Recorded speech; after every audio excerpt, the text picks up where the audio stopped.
Famcast Media Podcast Network.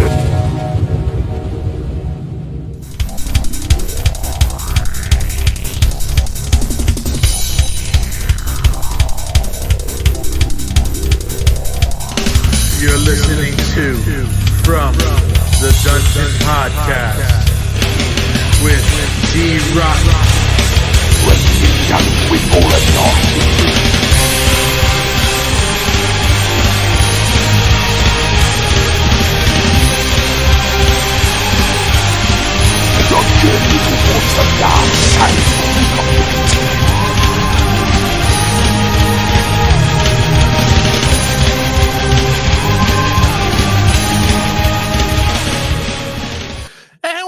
From the Dungeon Podcast, I'm your host, Dee Rotten, and I got a main man in the house tonight. I got the man, the S to the E to the double R-I-N-G-E, Serringe. What's going on, brother? What up, killer? Chilling, eating my penicillin. You know how we do over here, bro, in the DRC. The DRC. Oh, with the DRC. Yo, that just came out, kid. That just came out, bro. That just came out, man. That was great. Oh, man. So how you doing, brother, man? Chilling, man. Just kicking it at the house and about to catch up with you. Kicking it old school? Not really. More like modern day, you know. Oh, man. I'm kicking old school, bro. My back is kicking it old school. My knees are kicking it old school. Yeah, word. Well, that's a whole other story. Oh, shit, man. What's good? Nah, yo, like we were just talking about, man, motherfucker that killed Keefy D. Yeah, man. Keefy D got knifed up. I just found out through you. Like I said, that's news to me. I didn't even know that they actually put their finger on the person. Yeah, yo, they had him in jail for a long time, bro. Long time, man. Yo, but when did that happen? Like, when did they lock him up? Oh, Keefy D. I don't even want to fucking misquote. Let me see, man, because I know it's been years, man. I thought that was an unsolved murder. No, the only thing that's unsolved so far is Biggie. Oh, copy that. Well, maybe I'm confusing that. I always thought it was both of them. But damn, that's crazy. And so who was involved in that? And what, Biggie? No, Tupac. All right, Keefy D. Okay. On September 29, 2023, 27 years after Shakur's murder, Dwayne Keefy D. Davis Anderson's uncle was arrested. Okay. It says 2023. They put him in jail for the fucking murder. Nah. I guess we had 2023. So they just found him guilty today? No. They just found a murder today. They what? He's been in jail since September 29, 2023. Okay. For the charge. Oh, you're saying he got murdered today? Yeah, he got murdered in jail today. That's crazy. You know, so it's like. Yeah, I never kept up with that. Yeah, and you know they found the killer of fucking of Jam Master Jay. Oh, I did hear about that. Yeah, they got him. That was it's fucked up. That was his godson and his godson's father, which was his best friend. I did hear that, man. That's just ridiculous, man. It's messed up, dude. I mean, it's kind of like you can't trust your best friend that you grew up with.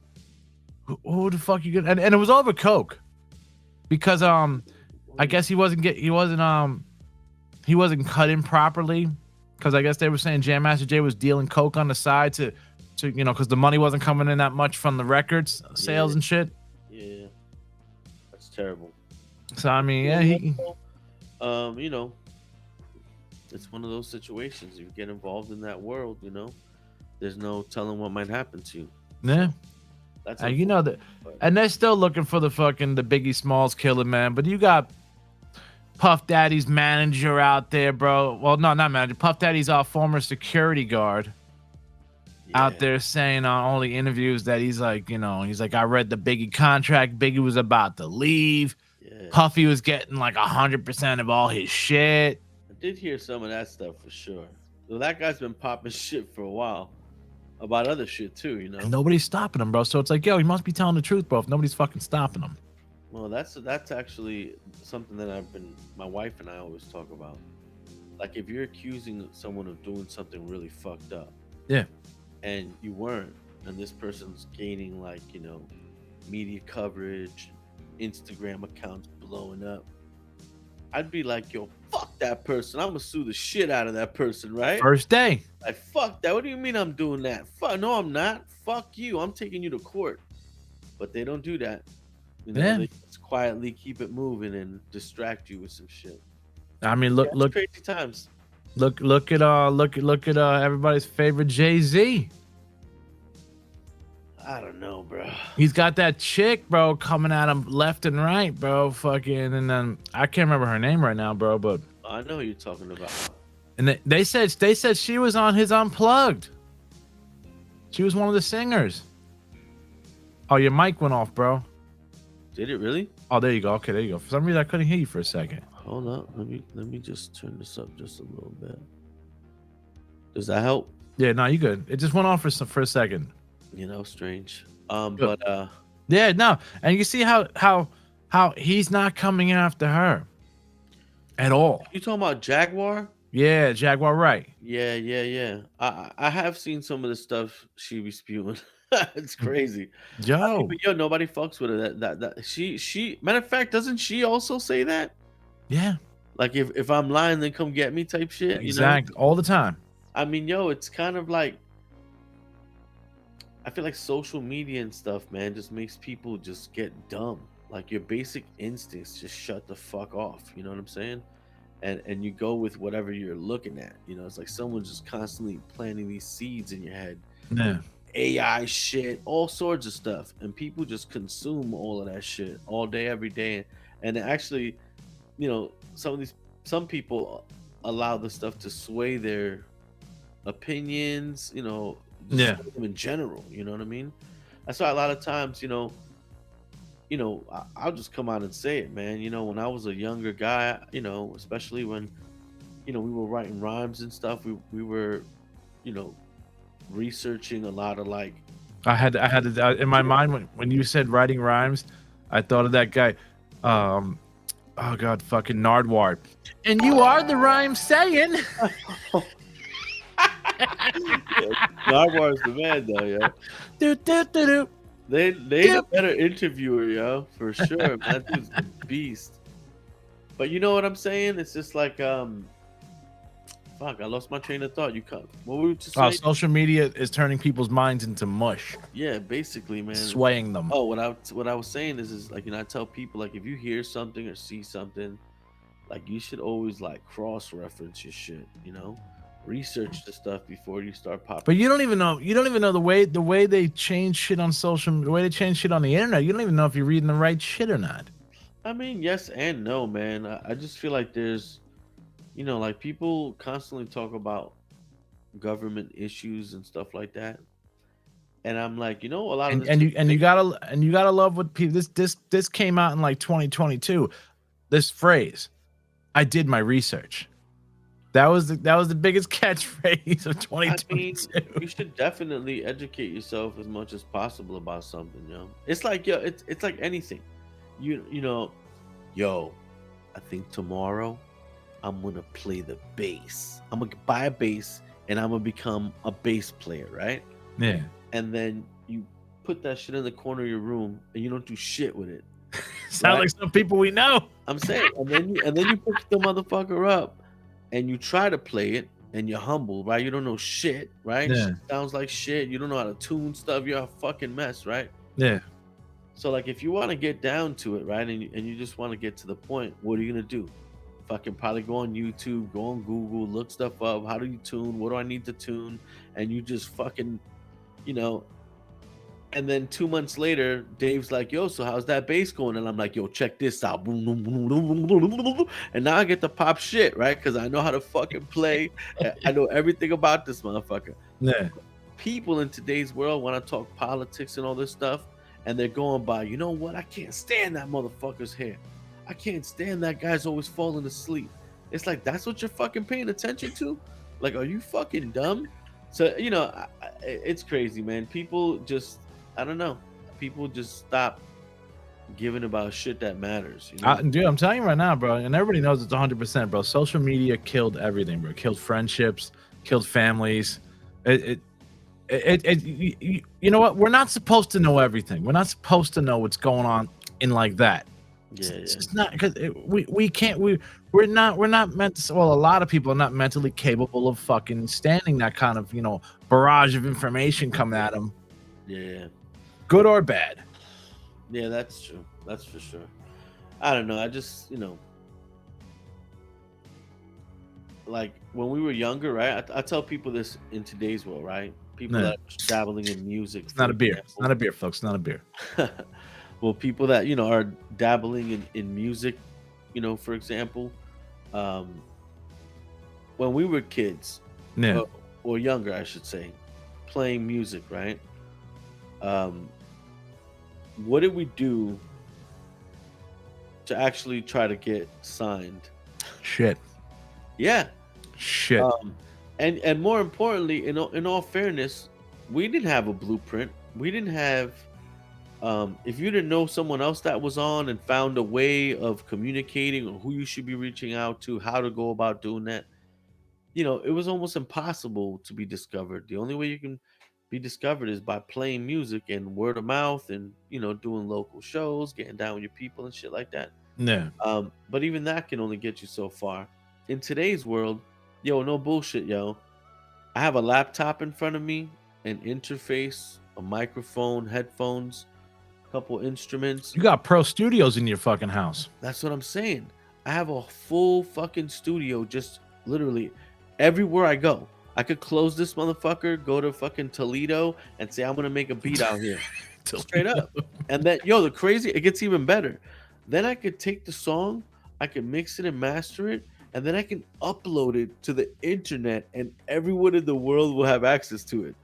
So I guess what I'm trying to get at is we have all these opportunities to fucking fast forward and avoid the obstacles that we did, right? Yeah. And applying that to social media gave people the opportunity to say something, and people were gonna listen. Too many people to say something. No. Yo, but how quickly did it go from, here's a fucking banging ass recipe to make some, cheesecake. You know what I'm saying?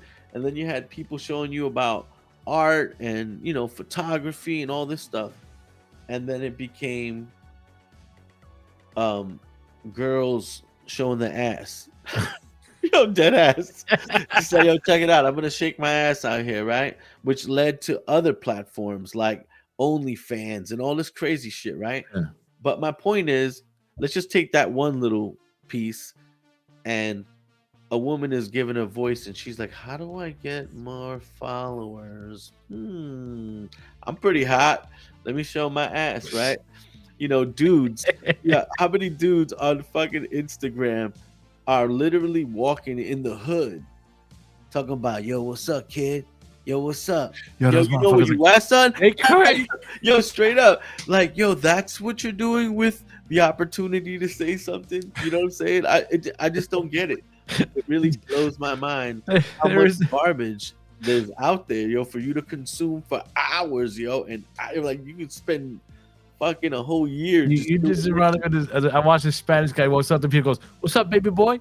What's up, baby boy?" Just like, yo. It's crazy, yo. And we all fall victim to it. I love boxing. Well, I loved boxing when I was younger. Fucking fake, man. I'm just saying. Well, the height of boxing. Like for Stop me, at after least, in my Tyson life. and Jordan. I'm done. I stopped after that. Well, that's what I'm trying to get at. Like Tyson, Jordan, even like after that, all the way up to like Cotto, and even I was watching boxing pretty heavy. Yeah. But I love watching like boxing clips. But then you watch enough boxing clips, and I guess the algorithm, you go to your Explorer page the next day, and now it's bare knuckle boxing. Yeah. Now it's like fucking a dude getting beat the fuck down by 100 motherfuckers in jail. And I'm just like, yo, what the fuck is going on here, right?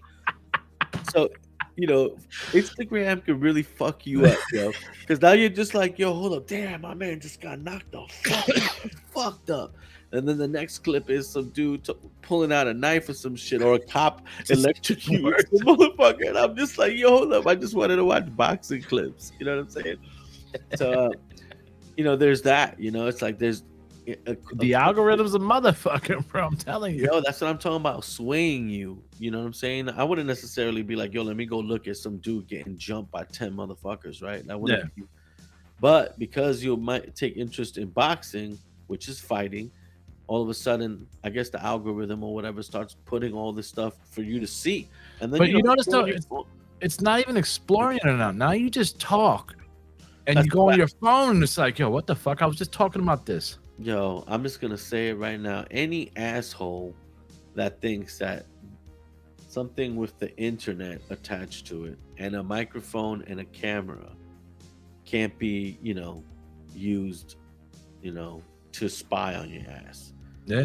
I said that. I don't give a shit. I mean, yo, that's the truth, right? But here's the thing, for a lot of people, it's just like, yo, whatever, man. If you want to video me taking a shit, But then you got suckers out there fucking saying, they're like, oh, the government's gonna fucking, the government, they want to fucking know everything I'm doing. They already are, bro, with the fucking cell phone, with the Alexa in your house, even your computer.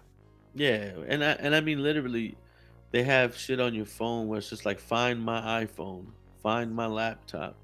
It's like you yourself are tracking it. They're giving you the ability to go buy like little Apple trackers. You seen them joints? Oh yeah, your tags, your Apple Come on, tags. exactly, little tags and stuff. You stitch them into your book bag and all that kind of shit. And yo, here's my thing, man. I get the use of it. I get it. I'm in a kind of a tough neighborhood, and I just bought myself an electric bike that weighs 100 pounds that I don't want to be bringing in and out of my building. So I'm gonna chain this shit up. Yeah. Put an Apple tag on it in case someone snaps my chain and steals my shit. Imagine they just. I mean, to me, that those are the, like a lot of that. So it was a cool concept for like when you were traveling in the airport for lost luggage or something like that. I mean, yo, but there's, I think with technology and any invention, right? It's like there's the good side and the good use and bad use of something. You know what I mean? I get the intention, like I forget where I read, but it was something with a woman that had a husband. Where did I read that? Where basically her husband, he was, I guess, dementia. I don't know what he had. Yeah. But he would just straight up sometimes walk out of his house and just take off. So they presented her with the opportunity to, put some type of tracking device. Mark of the beast. I mean, but in all fairness, she never lost him again. She put an Apple AirTag inside his skin, bro. Well, you know what? That's what I'm trying to get at. It's literally that. I understand how it can be used in a good way or for good, and I understand how you can use it like an asshole. But the reality is we're way beyond all that shit, man. I mean, straight up, this thing keeps track of. You ever just park your car and it says, your phone says, you just parked at this spot, blah blah blah. You don't see that? No, I haven't. They haven't got me yet with that. Google, I'm not sure, man. But here's what I have to say. It's like, you know what? I don't give a shit. I don't have nothing to fucking. I don't care. Yes, seriously, man. Yo, check this out. If they track me and they're like, we got you, caught you red-handed, I'd be like, what? They'd be like, you are always at your job working your ass off, because I don't do anything fucking else. You know what I mean? It's like, we need to know why are you doing this. No, not even. It's like, we know you're absolutely a regular, hard-working American. Your life has gotten a bit boring. We're gonna stop tracking you for a while, son. Nah, I'm just saying, like, I live I go to work, with my family, chill with the kiddos, make music occasionally, make some videos and shit. But yeah, I got nothing to fucking hide, so fuck everybody. Did you catch the latest Necro video? Yo, I'll be honest with you, man. I haven't kept up with Necro for a while. Well, I have to praise. I have to bow down because I would never know about Necro unless it was for, because of you. You showed me the Necro way. What did I really? Yeah. If you were like, yo, you got it. You work when I was working at FYE. Like you were like, yo, you got to look for this guy necrophiliac, and I'm like, look at the guy, like, who's this necrophiliac guy he's talking about? And then I was like, Necro, and I was like, let me see if this is what he's talking about. Yeah. That was it. The I Need Drugs song, bro, and I fucking went down the rabbit hole. But Third Base was just on Drink Champs. They just got back together. I listen to your podcast pretty often as of lately, and I listen to Drink Champs depending on who the guest is. To be honest with you, sometimes like I don't really have interest in the person or I don't know much about them. It's hard for me to just listen through it. Yeah, I don't listen to his industry plant artists or whatever. Like when I had the Dr. Dre and Snoop Dogg and stuff, I was like, I ain't listening to that fucking stupid shit. Bring somebody on who I fucking care about from back in the day. Yo, but I did see a clip of him fucking murdering some song on there. It Who? was nice to hear Dre and Snoop. Fuck them too, bro. Why? Yo, Dre is a fucking woman beater. Number one, nobody ever fucking says that, bro. He beat the shit out of fucking bitches. Yo, I let all these bitches out there know they're gonna be like, oh, why Dee Rotten saying beer, y'all bitches, and I'm a scumbag. But well, yeah, I didn't know that he was doing that. Yo, he beat Michelle A. He beat his fucking wife. Ouch. He smacked around bitches all his life. He fucking smacked. Remember what he did to D Bonds? Nah, I don't. On MTV, bro. He choked her ass up. Nah, I don't know about none of this stuff. And he apologized for hitting you ladies out there, bro. But still, to me, I'm like, yo, Dr. Dre's a woman fucking beater. And Snoop Dogg, bro. I always think Snoop Dogg is sketch as a motherfucker, bro. Yo, man. He's sketch as a motherfucker, man. I mean, I'm not saying that it's right for him to beat some woman. I don't know what the situation is, yo. Honestly, I try to avoid. He puts his hands on bitches. I mean, but yo, I just found out from you. Man. I'm surprised you didn't know about the D Bond shit, bro, in the NWA days, bro. You fucking yoked her ass up because she said something slick to him or something.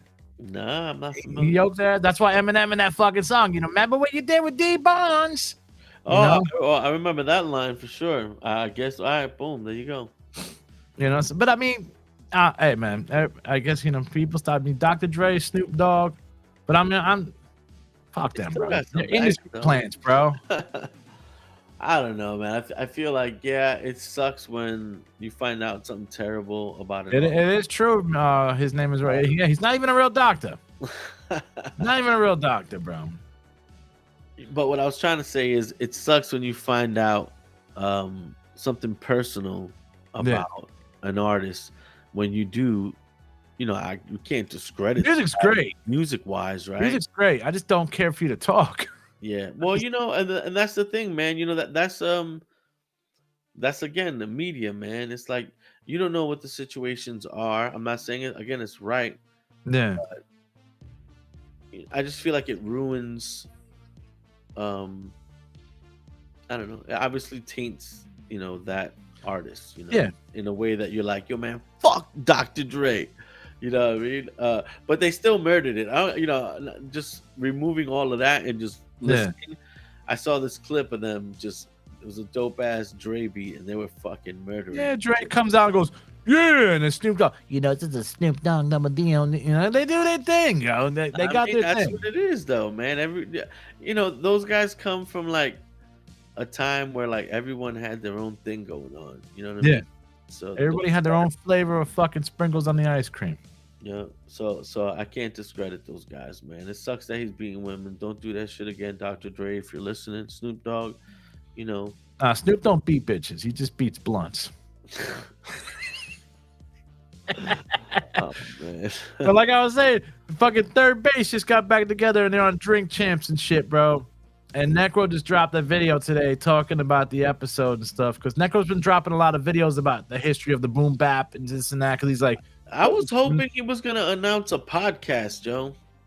I think Necro would probably do one if somebody was fucking working the behind the scenes for him, bro. Because he's too much with the making the albums and shit, bro. He's focused on that. But if you put a mic in front of him and a camera, he says a lot of valid shit, man. He makes a good point about like that whole as he calls it, the fat beat era and all But that. if you watch the episode of Drink Champs with Third Base on it, right? Mhm. You see how when they're talking about white rappers and stuff like that. I didn't watch the whole thing. I Yeah, just I usually listen to and fro from work. I haven't gotten far into it, but go ahead. when they start talking about the white rapper situation and this and that, and fucking Search glosses over fucking nonfiction, saying how they wanted to just be the Ramones of hip hop. They didn't want to be famous, and fucking Necro's like, that's fucking bullshit.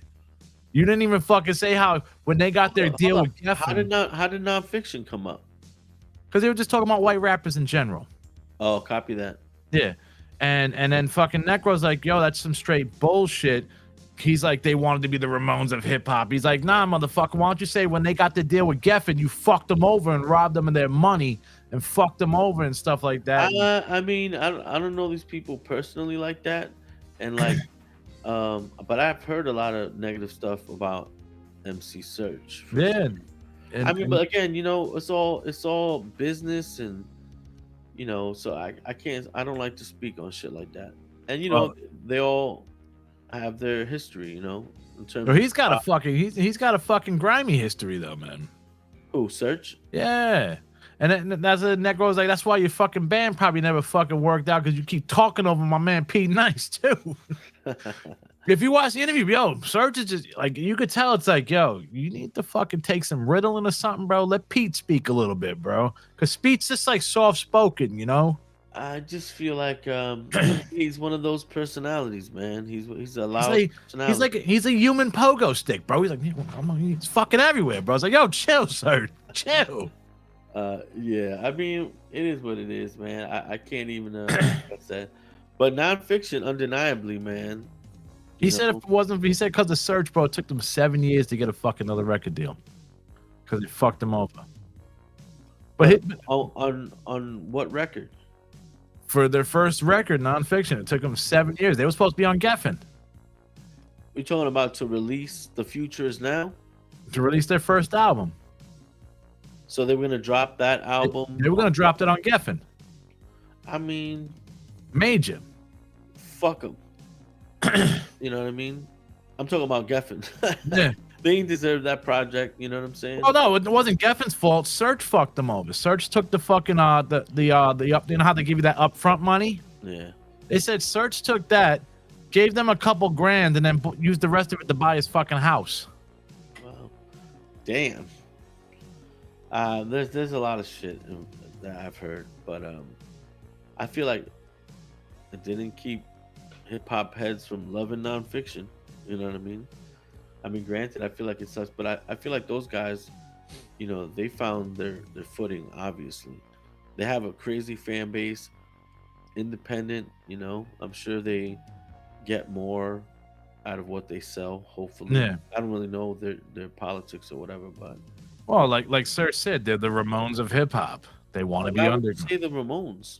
Because the Ramones were just they were just road dogs. I don't know. They didn't make any money on sales. They're just road dogs, bro. Just show. You make your money on your t-shirts. I mean, again, every real hip hop head I know isn't ever not gonna, not know who nonfiction is. Yeah. Yeah, those guys are awesome, and more importantly, I mean, it ain't just that first album. There's dropped tons of shit that has been fucking awesome as shit. Yeah, no, I had a chance to see them over here. They, Did you? Ill Bill was playing fucking Carney. Well, He played over here at he played for Gutter Christ Productions. Wow. And he was right down the block from where I used to live. Playing down the block. I've come across the Gutter Christ, and then I recognized who was running that. Yeah. And I was like, holy shit, it's this fucking dude. Fucking Arrow Pack motherfucker. Yeah, man. I was like, that's fucking awesome, man. Also, they had two I could have seen, but I didn't go, man. They had the R.A. the Rugged Man over there in fucking Midland Avenue in Kearney. Is that recent? This was R.A. the Rugged Man was just there a couple months ago. Oh, dope. Yeah, he's It's funny. A lot of people either love him or just don't like him. You know. I guess that's well, You remember Crustified Dibs? yeah. That's that's fucking old, man. That's way back. And he's been dope from day one. I listen to his interviews, bro. And he's just like, he's like, fucking just, I was me back then, bro. You fucking said something wrong, fuck you, bro. I mean, he was definitely he was a rapping ass rapper. Still rapping like a motherfucker, man. But I wanted to know this, man, about you, bro. How the fuck did you go to the Aurora Borealis? Oh, how the fuck, Serringe, Hudson County, hanging out with Kuru and Toke and all the boys, end up fucking snapping pictures at the Aurora Borealis? So, look cold too. I tell you that. Look fucking cold, bro. I'll paint a picture. So, I find out that I'm going like 3 months before I was actually gonna go, some shit like that. Yeah. They're like, yo, we got this trip coming up. My job basically provides trips, excursions, photographic experiences for people. Yo, when you say excursions, it's like, come at your own fucking risk. Well, That's what it sounds like to me. It's just like, we're out there with, there's a plan in place. You know what I mean? You're going out there with like determined to get what these people are saying they're gonna provide you with, like an opportunity to shoot something out of the oyster, you know what I mean? When he asked me, I'm like, yeah, man, shit, whatever you need. Or what did he say? Did he walk in? Yo, not in Serringe. Yo, Chris, Christopher, you want to go to the Aurora Borealis? Nah, it wasn't like what the fuck? First of all, it was Norway. Norway. Yeah, I went to Norway. Viking territory. Copy that. And basically what happened was they wanted, so they already had sold the experience, right? Christian, you want to go shoot Thor? Like, second.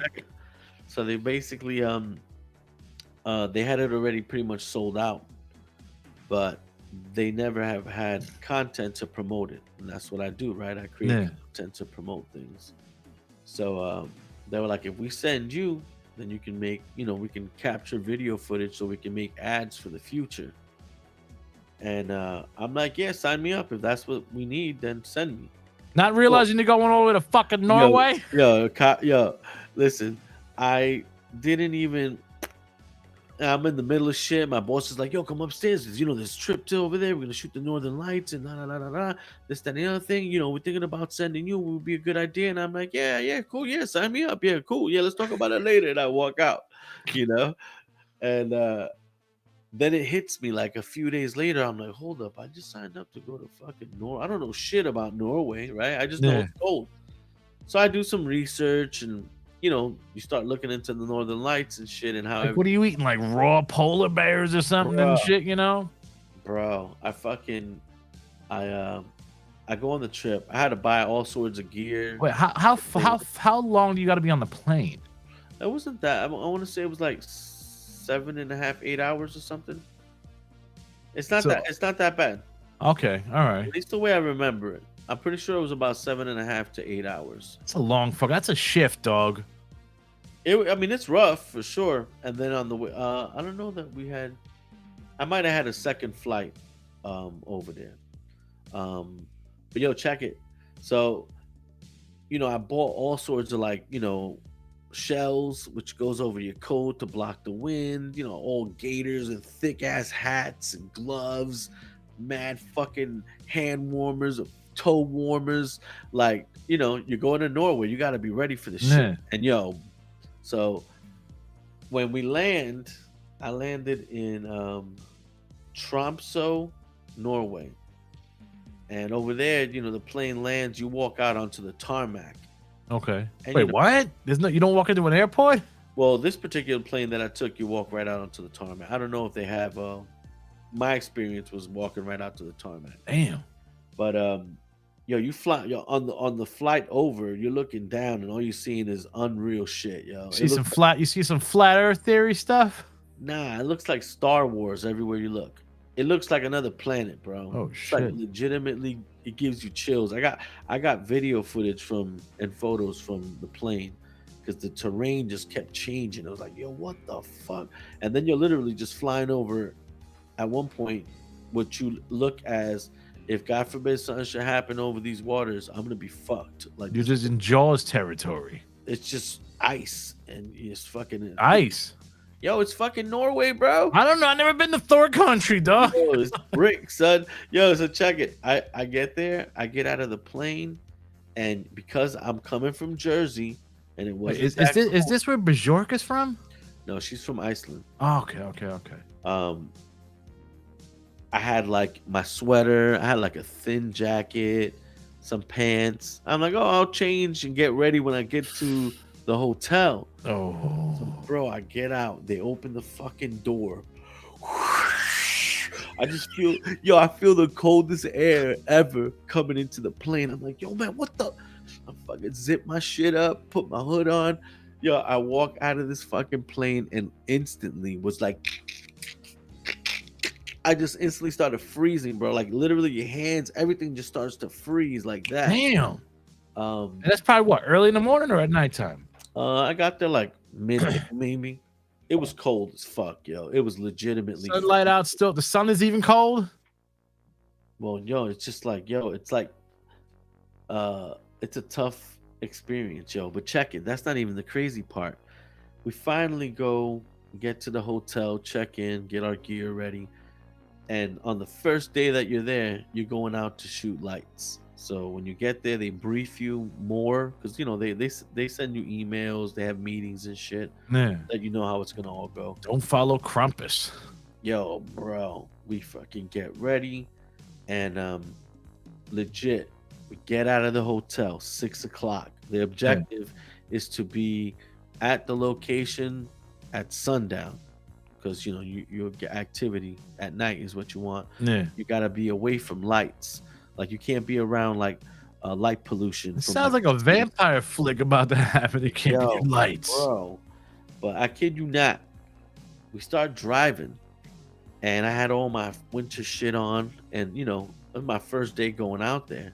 Yeah. Double pants. What kind of boots did you have? Bro, I bought these Adidas. I don't even know the names of them, but they're Adidas makes boots?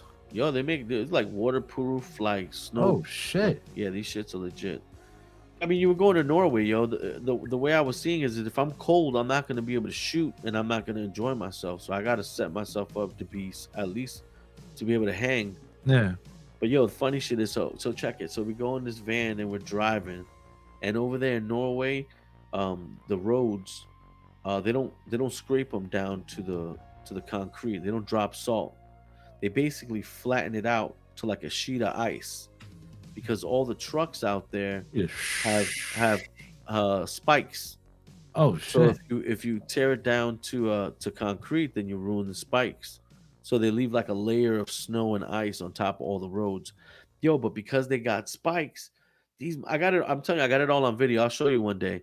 Because Wait, so you tell me the wheels of the cars or the trucks have spikes on them? yo, literally, you buy the tires like regular from the manufacturer, and they have like they're tiny, like little tiny spikes, but it's all over the tire, Like cleats? black and rose. Not even that big. They're just like tiny little metal nubs. Oh shit. But yo, because of the weight and because of the way they distribute it through the tire and the amount of snow they try to leave on the ground, it grabs it. Yo, it has crazy traction, to say the Okay. least. So the guy tells us, yo, it's gonna be about 30 minutes till we get 20 to 30 minutes till we get to the shooting location. And I'm like, oh, that ain't shit. Cool. So I unzipped my coat. I took off my coat like in my seat, and I left all my shit on and just said, fuck it, I'll just wait till we get there. 20, 30 minutes, your body starts acclimating to the temperature of your body, right? Like of what you're wearing, right? So you start kind of feeling like you're I'm getting cold right now, man. bro. But so my body gets used to the heat like that. Yo, and then every time we got to a location, they check for the lights. They look out, do some photo tests. Nah, they're not here.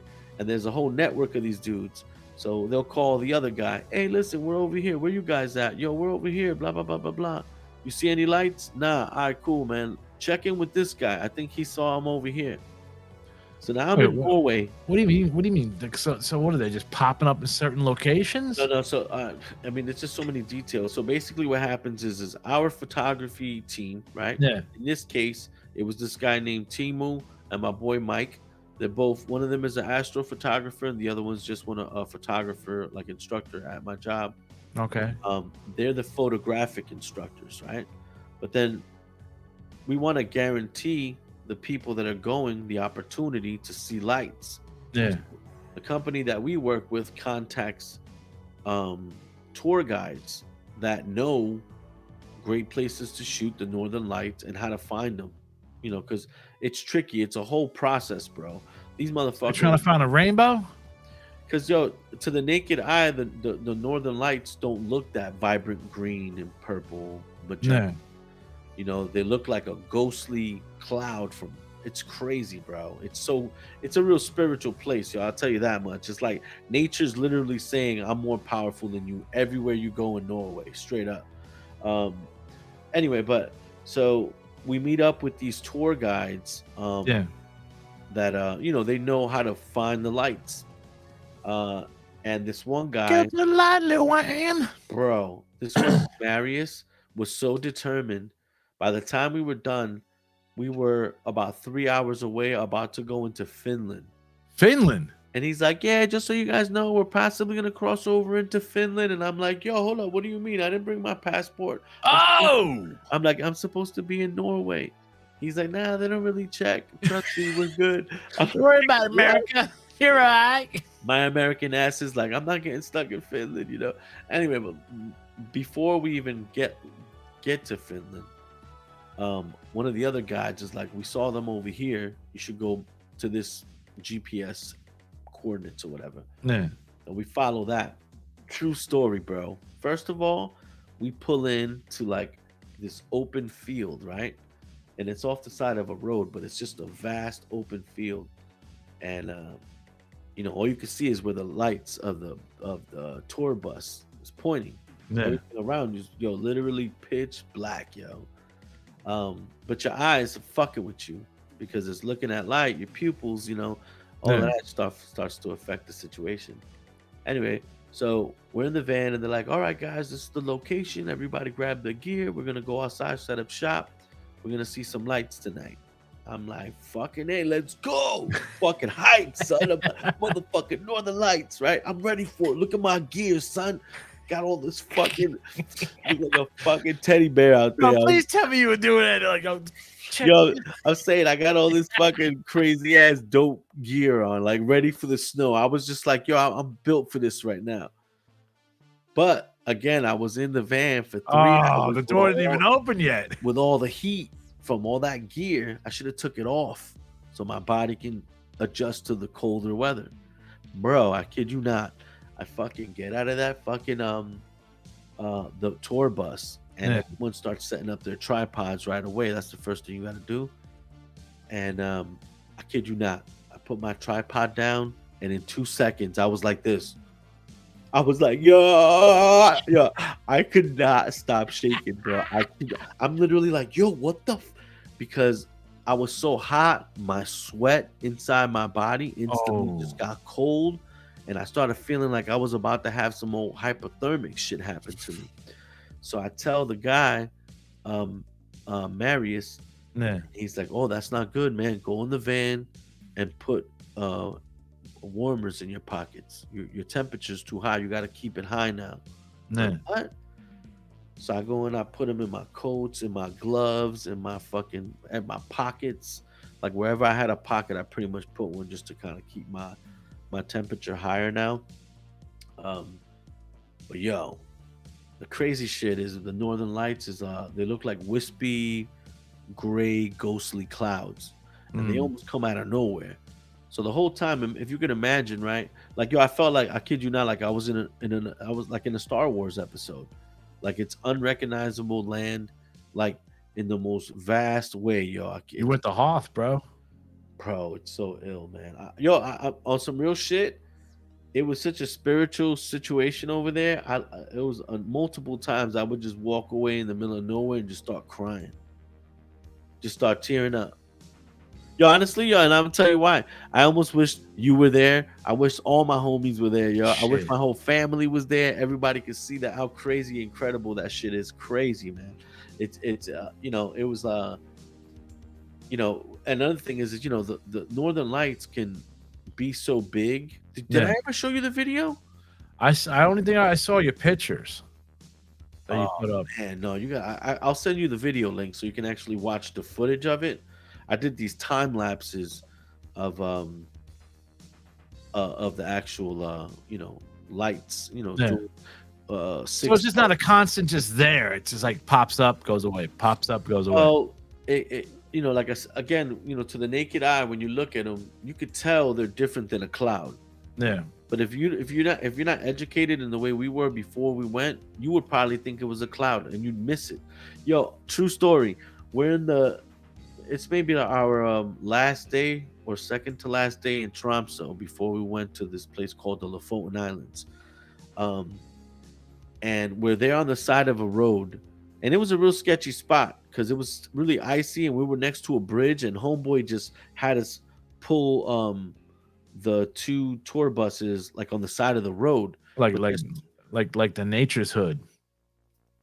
yeah, it was just it didn't feel like cars can get by so easily, and there was like trucks and stuff that were whizzing by. Or you on like a mountain or something? I mean, yo, first of all, there's mountains pretty much all around you there. Yeah. Wherever you look, there's some type of mountain range and shit once you go out. But what it is just like, yo, unforgiving land as far as the eye can see, left to right. Fucking, it's just crazy, bro. It looks, yo, we were on this peak one night, and we come off of, you come out of the tour bus, and it's so dark there that the first thing your eyes are gonna do is they're gonna see nothing. It's just Yeah. pitch black, right? You're like, oh shit. So your eyes start kind of tripping, trying to open, the pupils are trying to open so they can see. Then you put on your headlamp. Your headlamp now sees this bright white light reflecting off the snow. Again, makes your pupils get tiny. Then you start fixing your camera, setting up your time lapses, setting up your for your photos and all that, getting your focus and all that. And then finally they're like, all right, everybody's ready to shoot. Yeah, we're ready to shoot. Kill your lamps. And you kill your lamps, and fucking all you see this whole time, all you've been seeing is where the lamp has been. You haven't even seen the landscape because Oh shit. where the light is shining. You're looking at your camera, you're looking at your tripod. You haven't even had a chance to see the vastness of where you are. Yeah. Yeah. And they're like, all right, everybody, lamps off. Everybody shuts the lamps off at the same time. Again, you're back to seeing black momentarily. And then your eyes start to fucking adjust, bro. And I literally was like, holy shit. Yo, it was like two pretty big mountains left and right. This fucking valley with this just giant field. Yo, snow as far as the eye could see. It was fucking so dope. And we just sitting out there in the freezing cold. All right, now we just gotta wait. And we're like, oh shit, wait. Yep, we gotta wait for a solar flare to happen. Damn. Because what it is the solar flare from the sun sends solar energy to the earth. Yeah. I mean, I'm maybe fucking this up a little bit, but the solar energy, that's why we have our ionosphere and our atmosphere. It protects us from all those solar Yeah. And the radiation and everything coming from. exactly. But yo, that's what the northern lights are. Just radiation? It's basically, yo, the way I described it, because I got real deep with this dude Marius. He was like a really smart. He was like a chemist. He left his whole life in You were Germany. hitting some Norway shit over there? A little bit of Norway? Nah, everything over there is illegal. What? Yeah, I had shit out there. Oh shit. But yo, he came there on vacation, went back home, packed his shit up, moved back to Norway with some homie, and just said, I'm gonna shoot the Northern Lights every day. And he's been shooting it. Well, now it would be 8 years that he's been shooting the Northern Lights every single He must day. hate marijuana. He's just an ill dude. But anyway, we were chopping it up, And basically, what I told him is the Northern Lights is the visual representation of Mother Earth protecting you from the sun. Is literally what it is. It's literally Earth fighting off that radiations. It's saving your life, basically. And the outcome of that protection is the Northern Lights. So you're taking picture of death coming to you and getting blocked. Nah, I see it the other way. I was taking pictures of Mother Earth saying, "Nah, fuck out of here, solar flares. You ain't fucking with my kids. I got trees down here, little raccoons and fucking human beings and shit. You about to try to kill us with a solar flare?" She's like, "Nah, homie." And then she makes a beautiful display of it, and I get to take a picture of it. Oh my god. Yo, but another thing That's a good City analogy. Boy- Yeah, that's what it is, yo. That's literally what it is. And then for City Boy, I've been to like South Jersey. I've been down the shore and be like, "Wow, look at all these stars. Wow, this shit is sick." Go to Norway. You'll literally look up and be like, "Yo, where the fuck is the Millennium Falcon right now?" This month, yo, straight up. Yo, I'm dead ass serious, bro. You will not believe how many stars there's in the sky. I never seen that many satellites in my life either. Yo, I was literally like, "Yo, UFO!" You see any aliens? Bro, on multiple occasions while we were there, I'd just look up and be like, "Yo, guys, look straight up, UFO." And they were all satellites. But because we don't see them out here like that. Yeah. Actually, that's a lie. I saw a satellite on sun up in my backyard. So what happens is as the sun peaks over the earth, the sunlight's going across this way. So if you catch it at the right angle, what winds up happening is the satellite will go by, and because the sun is just peeping through, it'll create a glare that you can see. And that's what you're actually seeing. You're seeing that glare from the sun reflecting off the metal plates from that satellite. But so it's not a fucking UFO. Yo, it's not. Yo, and it's funny because the guy I was with, he's an astrologist or whatever. And I'm sorry, he's an astrophotographer is what he is. Mm-hmm. And he's like, "Bro, it's a fucking satellite." I'm like, "Nah, bro, that's a UFO." He's like, "No, seriously, bro, it's a fucking satellite." Yo, 5 minutes later, I'd be like, "Yo, there's another one." He goes, "Yeah, another satellite." You know what I mean? He was getting annoyed. Stop ruining my fucking shit. Yo, but imagine you out there and you're literally looking like Star Wars, and you're like, "Yo, is that a fucking TIE fighter up there? Yo, what the fuck is that, bro?" You know what I'm saying? You start, all this stuff starts playing with you out there. And yo, the thing is, you're not moving out there. Your tripod's in place. I was doing time lapses, so once my camera starts shooting, all I got to do is make sure that no one touches it and that it keeps shooting, because it's taking a picture every 8 seconds, and then I stitch it together and I turn it into a video. I'll send you the stuff. It'll blow your mind. Let me ask you this, man. Did you see any weird fucking animals out there you've never seen before? Animals? Like, you know, like they're like fucking like some fucking 20-foot polar bear or some shit, or I didn't see it. Where I was, there's no polar bears. no life? Bro, I don't think you understand. Yo, so Norway is as dry as any desert. So, yo, nothing grows there. No? Nah, bro, nothing grows there. Mostly everything is an import to Norway. Oh shit. Yo, that's why it's so ill, bro. Imagine, we talked about this. Why would you want to live there? Exactly. Imagine you're this guy that's just like, in this case, a Viking. And he's like, "Me going to find my own land. I will take my boat and go." And then you go and you just freaking soar in the seas and you pull up to Norway. Yo, not a fucking speck of anything in sight. No dirt. Yo, it's just snow. Right? I mean, well, I'm lying. In the summertime, Norway can get pretty sunny. It gets pretty warm, and their mountains grow like wildflowers all over them. But there's not enough time. You can't eat wildflowers, man. That shit's not fucking. Just don't grow, bro. The main meat out there, I believe. Yeah, what'd you eat out there, bro? What's like, Bro. do they got Taco Bell out in Norway? Let me ask you that. I don't think I saw a Taco Bell. No fast food shit. I mean, not where we were for the They most got Norway fast food. Got little restaurants and stuff, but over there, fish is banging. obviously. Um, but yo, I have reindeer out there, Reindeer? bro. You ate Reindeer Bambi. was smacktastic, bro. You had Bambi. I had Bambi. Oh Straight up. shit. I mean, I don't know about Bambi. That's kind of mean. Motherfucker, it's Bambi, bro. I would hope at least it's a full-grown Bambi. Oh shit. I mean, yo, I'm not a very adventurous person with food, like here at home. Nah. But whenever I go somewhere, I'm like, I gotta try, be respectful to So like. what does their meat taste like? It tastes like So, yo, what it really comes down to, it comes down to preparation, right? I'm sure that if I just went and got myself a hunk of reindeer meat, I might go home and make it, and it might not be so good when I make it. nah. You have somebody that specializes in making reindeer, and that's like the part of the culture. Like these people have figured it out, Um, but the reindeer was smacking. But what was the bangingest thing? I'm not gonna say I've ever had, but close to it was I had moose. Moose. Moose, bro. You know how big those motherfucking things are? Yo, you know how Latino. Well, I'm not gonna say Latino. Well, I know in my upbringing. You ever seen like when people make the diced cubes of steak of beef, Oh, I love that shit.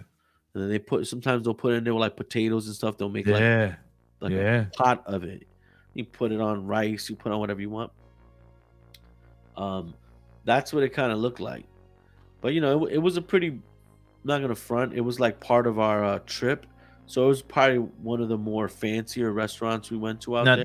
did you eat it? Did you eat this like meat with like what, like rice or pasta or? Check it. I'm gonna break it down. So the guy comes over and he breaks down the menu real quick for us, and He didn't fucking do the old hamburger French fry American joke.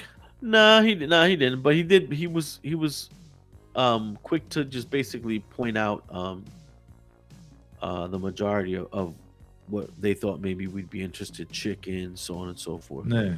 whatever it was. But when he walked over to our table, I was there with myself, one of my colleagues, and two of our guests that were just now friends. But we're all sitting there, all four of us. The guy walks over, and I'm ladies first with it, and they're like, "Oh, we're gonna order this, we're gonna order that." Typical American choices. Yeah. I'll have the whatever fish, and I'll have the chicken. So me and my boy, which the guy I'm with, he's a photographer, but he's a retired Marine.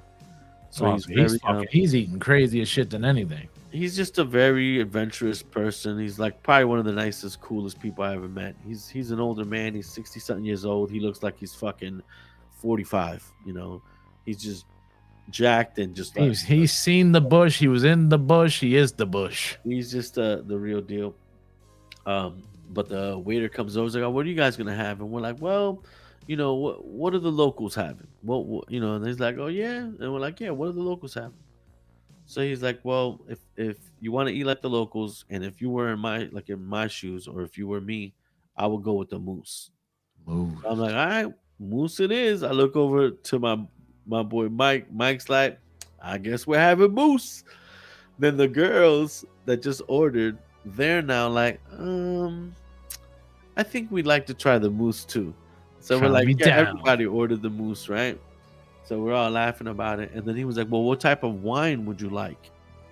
And my boy Mike's like, I don't really drink on the job. Like, I'm here with these guests or whatever. He was like, "Yeah, I understand." He was like, "But you have to have it with wine." You have to. Yo, he's like, "You have to." And right away we're what can I ask why? Like why he's like, "It's just so complimentary to it. You don't have to get drunk, just have little sips with it. It's just gonna enhance the flavor." So since you put it that way, yeah, cool. We'll take whatever the wine was, some red wine. Yeah. Yo, they come back and they fucking serve it up on a pretty deep serving of beet puree, which I'm not even crazy about. Beets? Beets. It's like beet puree. If you can imagine, just like almost like a really soft mashed potato made out of beets. It's like soft like that. Okay. Some like red potatoes, like roasted potatoes. Then they had like I don't know. I want to say it was like what am I saying here? asparagus maybe, Okay. and then the beef cubes, which are fucking huge, yo. I mean, they're like, Size big. of the moose. And they have like maybe 6 or 7, I don't know, pieces in there. It's a Yeah. pretty beefy plate. And dude's like, here you guys go. It smelled banging right off the rip. I was like, yo, this smells banging. Chop in there. And what he told us to do was take a little bit of the meat, dip it in the puree, put on like whatever asparagus or piece of that on there, take a bite, and then take a swig of the wine and kind of let it all mix in your mouth. Yeah. Bro, bro. True story though. Twister, you ever seen Twister? No, but I know the movie. You never seen fucking Twister, bro? I'm not into fucking looking at storms, bro. From back in the day, Twister? Never watched it. Oh man. I had no interest watching a fucking whirlwind, fucking Twister, fucking Bill Paxton, bro. R.I.P. Man, he was just a cool dude. Anyway, but there's a scene in that movie where they're having breakfast, and they're at my man's house, and all the freaking people are talking about Twisters and their experiences, and they're all chilling. Yeah. And out of nowhere, there's a Twister. So the guy's like, "Yo, we got to go," and everybody took off running, jump in their cars, and go chase the storm. So Norway is very similar. These things will blow up out of nowhere. And we're photographers. We were there 14 deep, and everybody. So we're having dinner, and the guy, our tour guide, actually, was it Marius? It may have not been. It might have been another tour guide. But we're sitting there having dinner, and he's like, "I think I see lights." Mind you, I'm like one cube from being done, ready to ask for another plate. It was so good. And I'm like tearing it up, and I see the dude dip out. He goes out the back door, and I now see him through my window. I'm sitting by a window, and I see him look up. He takes a picture, and he comes running back in the fucking restaurant. Mind you, there's people there, and he's like, "We gotta go! Everybody pack your stuff." He's running to pay the bill. Fucking everybody's like, "What?" Everybody's like, "Go, get to the." So we get to the vans. Luckily for us, we were literally on the other side of a bridge. Yeah. Northern lights were blowing up right over the restaurant, which is at the end of the bridge. So what the tour guides did is we all jumped in the vans real What, he quick. go outside to smoke a cigarette, look up in the sky, and goes, No. lights! Those guys are looking for him all day. So while we were there, he was out there looking for him just in case. And in this case, we saw him. And they were big. Like literally was coming over the whole back of the restaurant. So he's like, "Let's go." So we freaking bounced. Mind you, we only had another hour and a half to be in the restaurant, and then we had a bounce to get ready to go to the Lofoten Islands. Yeah. So this is the last day in Tromsø. Damn, you got an hour and a half left to eat, bro. Exactly. We could have chilled for another hour and a half before we had a bounce. Imagine But if you we was drank still more liked. wine. So yo, we fucking $1.50 over the bridge and get to the other side of the bridge because these guys are always thinking photographically. So they're like, "Yo, let's just go to the other side of the bridge and we'll shoot the bridge in the shot with the northern lights," which is a good idea. So we went to the other side. Everybody jumps out mad quick. Everyone instantly walks off to the right because they were trying to get like a side profile of the bridge. I was like, "Man, fuck that. I'm not doing that." I walk towards the bridge and I get right on the side of the bridge when the bridge is kind of like in the forefront of my shot. You kind of see it like kind of fading off in the distance and shit. Yeah. Yo, bro. Again, I'll send you a link so you can watch the time lapses. But literally, you watch them lights blow up. That shit covered the whole fucking sky, yo. And it would like, sometimes they say they're dancing. Yeah. Because they have more movement. So like when you watch it and fast forward, these things are like whipping through the air as opposed to just slowly floating by, They were like fucking crazy. And then I had cars driving into my time. That shit looks sick as shit. Let me ask you this, man. What did the people in the restaurant look at you guys when the guy came running and going, "We got lights"? It's funny because we actually were talking about, I wonder if we scared anybody. But what I will say is not one motherfucker in there flinched. Not the owner of the restaurant, not the waiters, not the people in there. These Americans go crazy for lights. Because what we were saying, joking around, is people probably have done that before at some point in time. Because everywhere you go, yo, as far as like the tour. Oh, what I was trying to say before was on the day we were on the side. Remember I told you it was a sketchy spot, and that if Yeah. you don't know how to see the lights, you'll miss them. So we're out there, and out of nowhere, we see this like electric beamer pull up next to us, and out comes this. I'm just gonna say like a really good-looking couple, handsome dude, well dressed, beautiful, tall, model-looking type woman. You know, they were all wearing their warm clothes, but they came out of a beamer. You could tell they had money, Yeah. and they start walking over, and they're just looking like, what are they doing? There's like 14 people out here with cameras. Like a billionaire's first date. Maybe. But you could just see them looking at like, yo, what are they fucking looking at? Where are they? You know, what are they taking pictures of, right? Mind you, there is a really dope mountain in front of us. Yeah. But finally, I hear the guy talking in Spanish. And I kind of felt bad. I'm like, all right, well, maybe they just lost in translation out here. So I'm like, oye, ¿dónde tú eres? Dude's like, oye, tú hablas español. Blah, blah, blah. Yeah, all of a sudden, dude's breaking it down. Dude's from Puerto Rico, of all places. Puerto Rico's in Finland? Yeah, in Norway. Besides you, there's another Puerto Rican over there? Another Puerto Rican and Puerto Rican. Oh, movement. shit. But what makes it funny is he tells me he has 2 more nights there. He goes, I've been here for over a week. And he was like, we go out every day. We drive around. We don't see the lights. We don't see the lights. And I'm like, bro, they're right there. And he looks up and he doesn't get it. Yeah. It's like, pero ¿a dónde? Like, where? And I'm like, dude, that whole thing, right? That's all Northern Lights. I'm like, come over here. So I bring him over to my camera, and every time my camera takes a picture, you see the image in the back. So his eyes blew up because he was like, oh, he freaked the hell out. So I take his cell phone. I said, look, man, put it on 10 seconds. You know, you can do about 10-second exposure. I said, hold your camera still and press that button. So he takes his cell phone and he points it up and he holds it for 10 seconds and takes a picture. And when the picture exposes, the fucking sky is green. And he's like, holy shit. Yo, I blew his fucking mind. So then I took pictures of him and his wife so they can at least have a memory of actually seeing him and shit. Yeah. And then I told him, I said, you know, you should have got a tour guide. And he's like, bro, I spent so much money coming here, like hotels, you know, we've been traveling. We stood in some fucking cabin or some shit. Bro, you might be a patron saint in Puerto Rico now. Like, yo, man, I met this guy in Norway from Puerto Rico, and the lights. Yo, but the thing is, I will say this. How do you take a trip like going to Norway and not research that? And I'll be honest with you. I didn't know about how the naked eye sees it.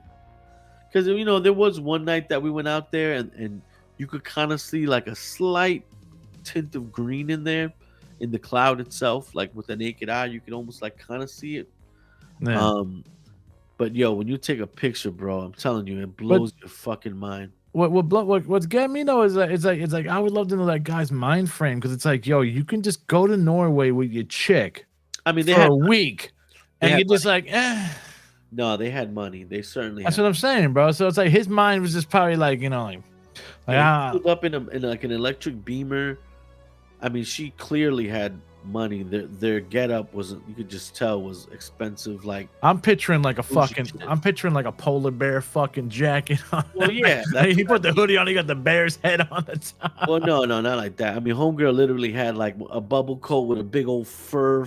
Oh shit, one of those. Yeah, they were super well off. You could just instantly just see it on them. You know what I mean? They looked like they came from the sun. They were all tanned and shit. They just didn't fit in that setting. You know what I mean? Because in Norway, everyone's dealing with the cold. Yeah, no one's out there looking cute. You know what I'm saying? Like I tell people, it's too cold to be cool. We got hell. Northern Lights was the gas back in the day. Haven't seen that strain in years. Fam, go to Norway, B. They got the ill. Didn't they just have the Northern Lights in America? Well, you could see them. You could see them in. Like, wasn't it like a few months ago?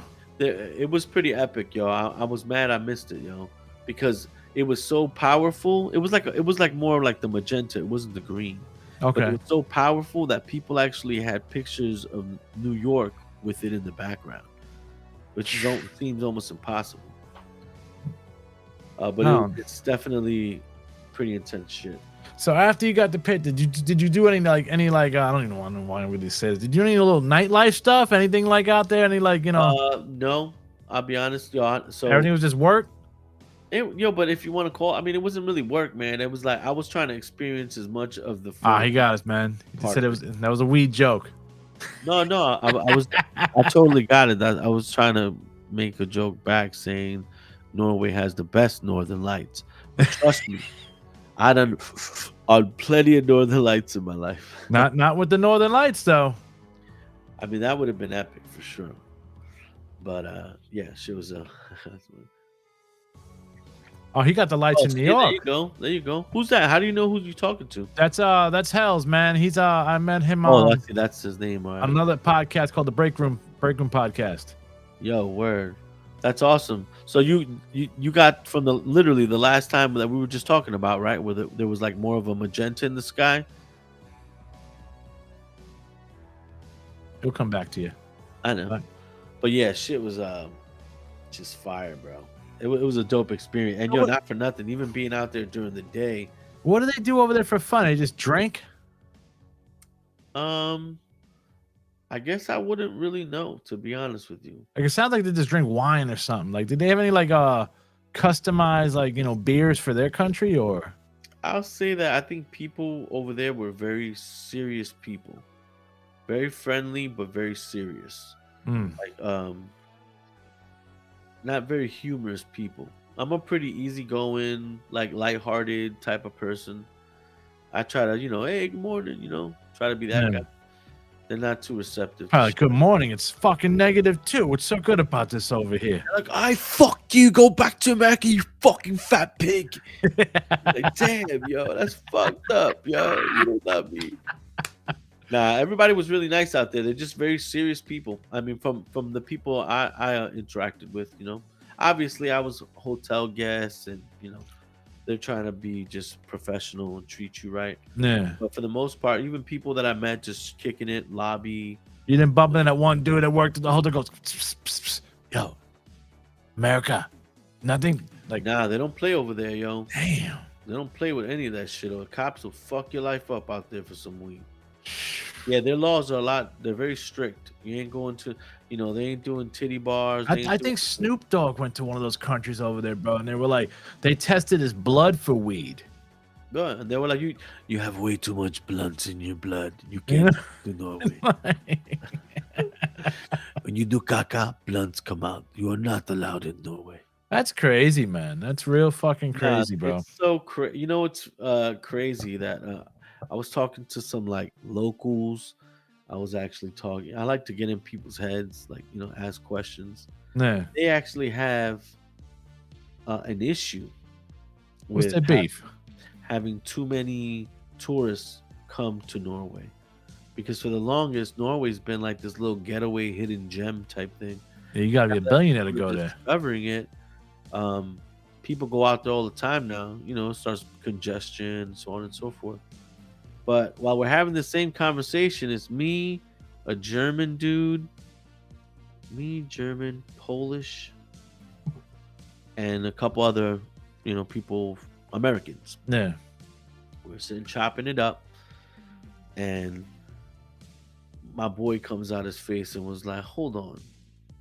So you trying to tell me the Norwegians have an issue with people coming to Norway to visit, but yet you guys have cruise liners, Norwegian cruise that takes people literally to every part everywhere and invade other people's shit and go visit them, and, so it was this funny ass argument. These guys were kind of getting heated about it. I was just laughing about it. I'm like, that's a good point, yo. Yeah, you can't top that point, bro. Yeah, I was like, that's a really strong point there, my man. And you couldn't even keep them from, but obviously the locals are like, oh, fuck you, man. Yeah, we'll put your one verbal argument away in the paddy wagon. Why I give him that accent? I don't know why. Yo, what's a crazy thing too is, when we were out there, cats from out here were fucking bundled up, electric socks, and some of these people, a couple of the couples there, had some guap, fucking literally their sweaters, their pants, everything was like electrically heated, with battery packs and shit. I got a question for you. Was there cats and dogs out there? Yo, I'll be honest with you. I don't feel like I saw much of anything. I saw seagulls. Um, I did see some type of critter. I don't know. Could A have been critter. field mouse, a fucking baby rabbit. I don't know. It was just when I saw the tracks for it, it was like It two sounds like guys. nothing lives there but those people. Yo, it's so crazy. I'm telling you, bro. It's literally like, Or does everybody hibernate during the winter? damn, I wish I had fucking shit I could show you. It's just like, yo, Because every country has their native animal and shit. It's like, yo, they're like I mean, if it ain't a deer or moose, I don't know what it is, dude. Because I feel like everywhere I went, part of the etiquette when we went there was if you meet a reindeer, like owner, yeah, because over there, because it's like one of the they own reindeer like dogs. They own reindeer like you would chickens, Oh shit. or cows, right? But one of the things is if you meet like one of those reindeer herders, I don't know what you want to call them, don't ask them how many reindeer they own. And I'm like, what? And the reason you don't do that is it's almost like asking them how much money do they make, Oh shit. because you can kind of gauge it by each deer and do the math on what they earn.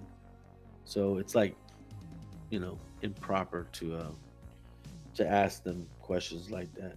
That's pretty odd, man. But it does make sense, I guess. Yeah, it's a wild place, man. It's definitely not. There's no rain.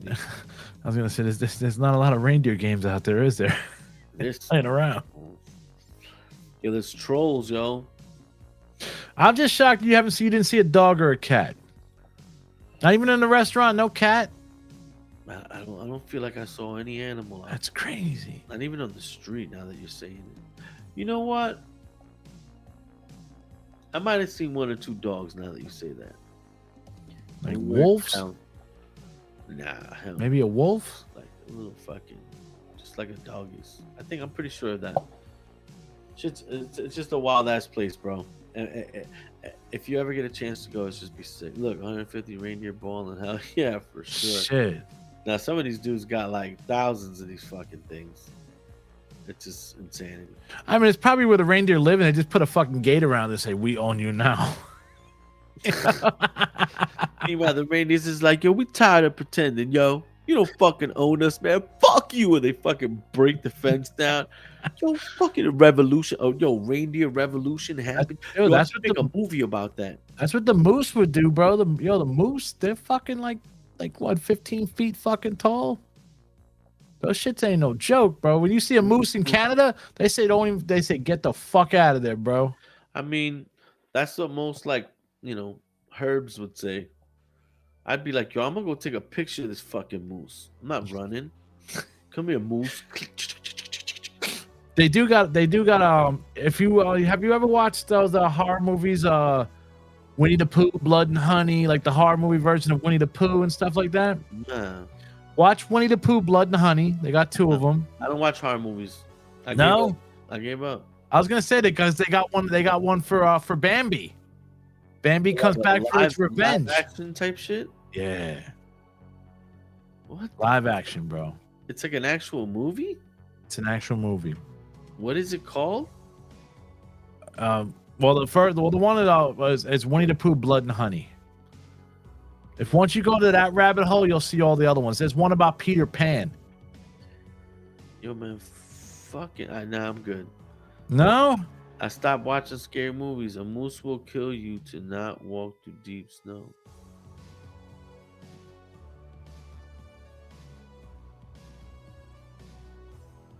don't mess with the moose. I see what you mean. Yeah, because they're trying to avoid walking in deep snow, so they'll get on your trails and shit. But yo, I learned if a moose comes at you, all you gotta do is go moo. You heard?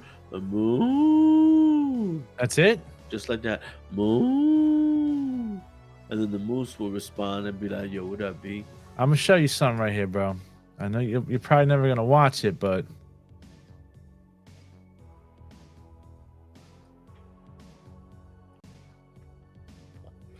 Yo, how'd you do that? share the screen. No, this is fucking.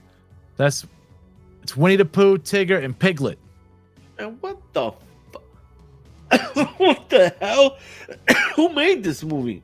Some fucking dude who made the first. This was the first one. Now Winnie the Pooh doesn't really look that, Fuck no. you know. So he made that with only maybe like 100,000, right? 200,000. He made over like 5 to 8 million on the first movie. See, man, that's bullshit. Somebody needs to give me fucking $100,000 and let me make a fucking movie. And now, look, that was the first one, right? After he made the millions, that's the way it looked like in the second one. He got money to fucking really make the costumes. This fucking dude. Winnie the Pooh, bro, Blood and Honey, bro. They're trying to kill Christopher Robin. Now, their whole story of the movie. Yo, but hold up, time out. How is Disney behind it? How the fuck are they getting that off? The fucking what do you call that? The like the licensing is fucking it's only for like 100 years or some shit like that. Like Mickey Mouse's license is coming up, like the original OG Mickey Mouse. Mm-hmm. So now you can make movies with that fucking OG character, like the Mickey Mouse from the boat. It's a whole licensing thing, bro. I think it's only like 100 years. So Winnie the Pooh's fucking licensing is over, so you can start doing those characters and making whatever kind of movie you want. What? Just like Batman and Superman, they only got 100-year license. After that, bro, it's on. It's all fair game, so I can just go make my own Superman movie. If after the fucking licensing fucking is open, That shit is crazy, man. it's nuts, bro. That is crazy. But they're doing a whole like horror series, bro. They got Winnie the Pooh. They did a Bambi one. They got a fucking the Peter Pan. I did a trailer view of the Peter Pan one. It's basically just he's like a fucking mass murderer of kids. Holy shit. You know, he's like, you want to come to Neverland with me, children? You know, start fucking killing kids. Yeah, it's like yeah, I'm definitely not watching that. You know what I noticed, yo? What? So check this out, right? So I would notice that throughout my life that whenever I went through like a crazy experience or something, when I would have dreams, the dreams would be revolving around that experience, right? Yeah. Then when I got older, got married, moved here, so let's say now I don't know, easily fucking 10 years ago. I'm in my living room. You know, Erica would usually go to bed earlier than me. I'd be in the living room watching TV. I'd fucking doze off, fall asleep, right? Whatever I'd be watching, my brain would be turning into a dream. So if I fell asleep watching a war movie, fell asleep watching Saving Private Ryan, Yeah. I would be in some version of Saving Private Ryan. If I watched a horror movie, I'd have some type of horror dream revolving. Then I started thinking deeper, and I'm like, well, I'm falling asleep watching this movie. Not only am I falling asleep, but now I'm falling asleep, and though I'm sleeping, I'm still listening to it. Yeah. You know what I'm saying? So somebody's probably screaming, getting murdered and shit, and my brain's like visual. Let me create a visual for that. I get that sometimes, bro, when I fall asleep watching something. See? You're in it in your head. Yeah. But I've talked to people about this. I just think I have like a heightened sense of that. So I was like, yo, fuck being freaked the fuck out, waking up like shook, like, yo, what the fuck? You know what I mean? And it's kind of like drinking. I puked one too many times, and I was like, you know what, man, fuck drinking. Same shit. I'm like, I'm having nightmares, yo. I fucking woke up in a cold sweat, man. Fuck horror movies, yo. You don't watch no horror movies anymore? Yo, I can't honestly think of the last time I watched a horror movie. Oh man. I mean, yo, and I used to love horror movies, man. You never watched the Terrorizer? I mean Terrifier? Absolutely won't watch it. No. No, I'm gonna be terrified. Art the Clown? I can't fuck with any of the clowns. I don't like the circus. I never was a fan of the circus. Even to this day, you bring me to like a boardwalk, they have too many like blinking lights and little like rides and shit. I don't know, man. I think maybe it's the Lost Boys. I start thinking, thou shalt not fall. We got Hells over. Hells says he's been knocking out watching Unsolved Mystery reruns and gets the wildest dreams chilling with the host. Yo, I mean, Unsolved Mysteries will fuck your life up. Because it's about terrible shit that happened that hasn't been solved. Yeah. So they're like, this guy's still running around chopping off your fucking head. You're just like, oh, next episode. This motherfucker's still on the loose. Like, what? Yo, did you watch the Zodiac documentary that came out recently? I don't think so, but I know about I it. love documentaries. But I watched this one because they basically are saying, all those years they said that Zodiac was an unsolved situation. Remember that? I know they solved it. And they found the guy who they think it was the Zodiac killer. But they made a whole documentary about it. Netflix, I believe, put it out. Yeah. I watched the one about what's his fucking the Night Stalker, Richard Ramirez. Crazy, bro. Crazy. That one's crazy. I love documentaries. I watch documentaries about just about anything. But horror movies specifically because The intro theme had no business going so hard. Unsolved Mysteries intro is fucking hard though, man. It pulls you right in. how does that go again? The fuck was that? Unsolved Mysteries? Is that that shit? It fucking fuck you up. You know what? Still to this day, I can't listen to without freaking out. What?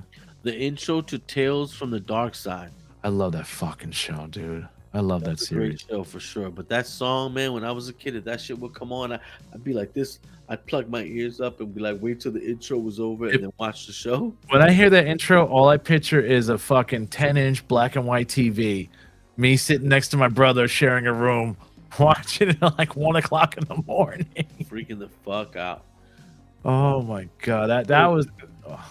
Remember when they had they had like the Jason show? Oh, I got that. I own that Friday the 13th series. And they also had Nightmare on Elm Street. He had his own TV show, or his own show, sitcom or whatever. Yeah, exactly. Crow had one too. Crow? The Crow had one, man. I think it was like one season or a season and a half. Yeah. Who played the Crow? Some other dude. Yo, it was. Remember they tried to have Eddie Furlong play him, or play some type of crow? That was number 3. Oh god, man. That was number 3. Yeah, number 3 and 4 was kind of rough. Bro. That was kind of rough, man. I just never understood why they did him so dirty with that makeup. Like he looks so bad, man. He looks so corny. It worked though. He was the one that got electrocuted. Like what was it? He was the one that got killed in the electric chair or some shit, or. And they tried to make it like, and they tried to make it like scars instead of paint. It was like scarring. But I don't even remember that, to be honest with you. Oh, let me pull it up, man. Let me pull it up. Yeah, I don't remember that. That's so old now. It's so funny. I've been putting my kid onto all the classic cartoons, Dave. Which ones? All of them. You got Does your kid like Transformers? Hell yeah. That's He's what's all about it. He'll be like, Dad, let's watch Transformers 1986. I'm like, let's go. I got videos of him when he was mad little, like Transformers. Like he was into it heavy. Here we go. All right. Well, this is Man, look how ridiculous he looks, man. Look how ridiculous he looks, like a mad girl. Oh, they got Angel in there, bro. The guy plays Angel. Angel. David. This channel 11 ass motherfucker right here. And yo, hold on, who's the girl? That's what's her face. Oh, Tara Reid. Yeah, a fucking American Pie. This was the worst one right here. This motherfucker. Like they really went back and they did like at least the other Crow movies wasn't Eric Draven. This motherfucker who played the It guy went back and they made him Eric Draven. Is that out?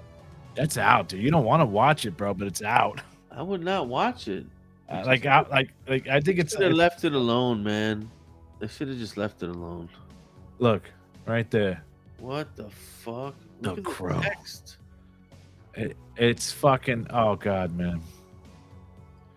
These are all the guys who played the version of the Crow. Yeah, you know what kills me about this shit is so the first one was a classic, right? I think, now especially. Yeah. But they're like, let's follow up. And they follow up with just garbage and more. Well, I mean, you know what? At least I give them the benefit of the doubt where it wasn't Eric Draven still. It was a different guy who got the powers of the Crow. It's like anyone can be like fuck around. I could be the next Crow. Yeah, if you get something tragic happen to you and shit, like good. look at the second guy, bro. His fucking kid was murdered, bro. Like he came back and shit. Him and his kid were drowned. You know what? So the crows fucking all right with me. I wanted to show you. Let me see the Crow TV. You can watch a TV series on the YouTube. What the hell? I'm gonna bust it off you. That was when it was on the TV Guide. Yo, how are you doing that? You can go YouTube on here. You can watch YouTube. I mean, if I'm not gonna, I'll probably get copyright strike. But yeah, I can fucking put anything on. Who gives you the strike? YouTube? Yeah, YouTube with the algorithm, bro. They'll see if the show or the music or anything's copywritten, and they'll just strike me. Oh, I see. But this was the TV series is called The Crow Stairway to Heaven. Yo, who the fuck? How do I not know about these things, yo? I'm telling you, man.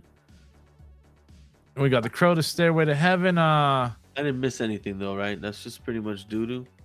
No, it was good. I liked it. It was good. It was Eric Draven, but I mean, it was made for TV. A guy, Mark, this guy, fucking Mark. He played him? Yeah, he was the Crow for the TV. Yo, that's my fucking boy, yo, from fucking American. No, what is he? From fucking Iron Chef, son. Really? Yeah, he's like the main dude from Iron Chef, yo. He's the host. He was Jimmy Lee in Double Dragon. Oh shit. He was Jimmy Lee in the Double Dragon movie. What else has he been in? Anything okay here? He was in I'm trying to think of anything else I would fucking None know. of this shit. He's been in a bunch of shit. I don't even know. He's been in a bunch of fucking. He doing his thing though. He mad shit. John Wick. He was in John Wick 3. He was Zero. Freaking legend, bro. Wasn't he? No, he was not. Or was he? No, he was not in the fuck is that? Kill Bill, right? No, but he was in The Flash, the TV series. He was on CSI. He was the Iron Chef, the chairman, episode 236. He's in every episode. He was in Hawaii 5-0 in 2020. This guy. He was in an episode of Agents of S.H.I.E.L.D. He was in an episode of Lucifer. That's what's up. He got a pretty decked out career. And Mortal Kombat Legacy. If you watch the Legacy thing that's on YouTube, the guy made a YouTube series. He was Kung Lao. Oh, Kung Lao. If you ever watched the Legacy, bro, the Mortal Kombat Legacy, it's badass, bro. It's kind of a. What we got here? We got Scribble here. Sorry I'm late, yo. I was listening to World War II history. This guy, bro. I mean, yo, World War II was fucking terrible, man. I mean, all of them sucked, but I think Nam was the worst. I'll be honest with you, I haven't really gotten into them all like that. Excuse me. What I'm saying, but like I worked with a guy who was in Nam, and he's just like, I'm like, yo, so can you tell me anything? He's like, I don't want to talk about it. A lot. I'm like, oh shit, like. I mean, but yo, think about it, man. If you was in a place where it's just all about fucking death and murder, I wouldn't want to fucking talk about it either. True. It's just like, yo, remember when this guy's fucking head blew off? Like, you don't want to be. Some of that shit is raw as shit. You don't remember Dickinson, yo? The book. What the hell? What do you call that? The guy that has all the books. Remember, you would go get your books at the little window for your Okay. class. Yeah. I forget what that guy's name was, In but the basement, right? Yeah, Yeah. it was that little window. Yeah. The guy that ran that, he was in the Vietnam War. And Really? He had told us some wild shit. I remember him telling me and a couple of my friends, and we were like, "What the fuck?" You said you look at down. that. Look at that, 200 million deaths. I mean, how did they gauge that though? Like, how do you think they would gauge? How do you think they gauge that? Like, People screaming, "I can't find my family." Bodies. so you think they sent 200 million motherfuckers over there, or that's counting, both sides? My man just said 200 million deaths. Yeah. Yeah, that's from like fucking straight up street sweeping, man. Just fucking murdering everything in sight, man. And World War II, that was with the Nazis, right? Yeah, man. So they're probably counting all the Jews that went fucking in, the boom boom room. I mean, it was just violence, bro. Just violence, man. Just I feel like just a lot of shit, There's a lot of shit that happens from it too, Like there's no fucking Well, law. it just shows no matter what culture, no matter where you are, bro, you can fucking commit some heinous shit. Yeah, especially during war where there's no law. You got people, goons doing disrespectful shit to people. Counting bodies, dog tags, the whole world was in World War II. That was the Nazis, right? Hey, I wasn't there, bro. I was born during fucking Nam. Were you really? No, what year were you born? Well, I don't know. I was born in 1977. When was Vietnam? About to say, it wasn't in 1977.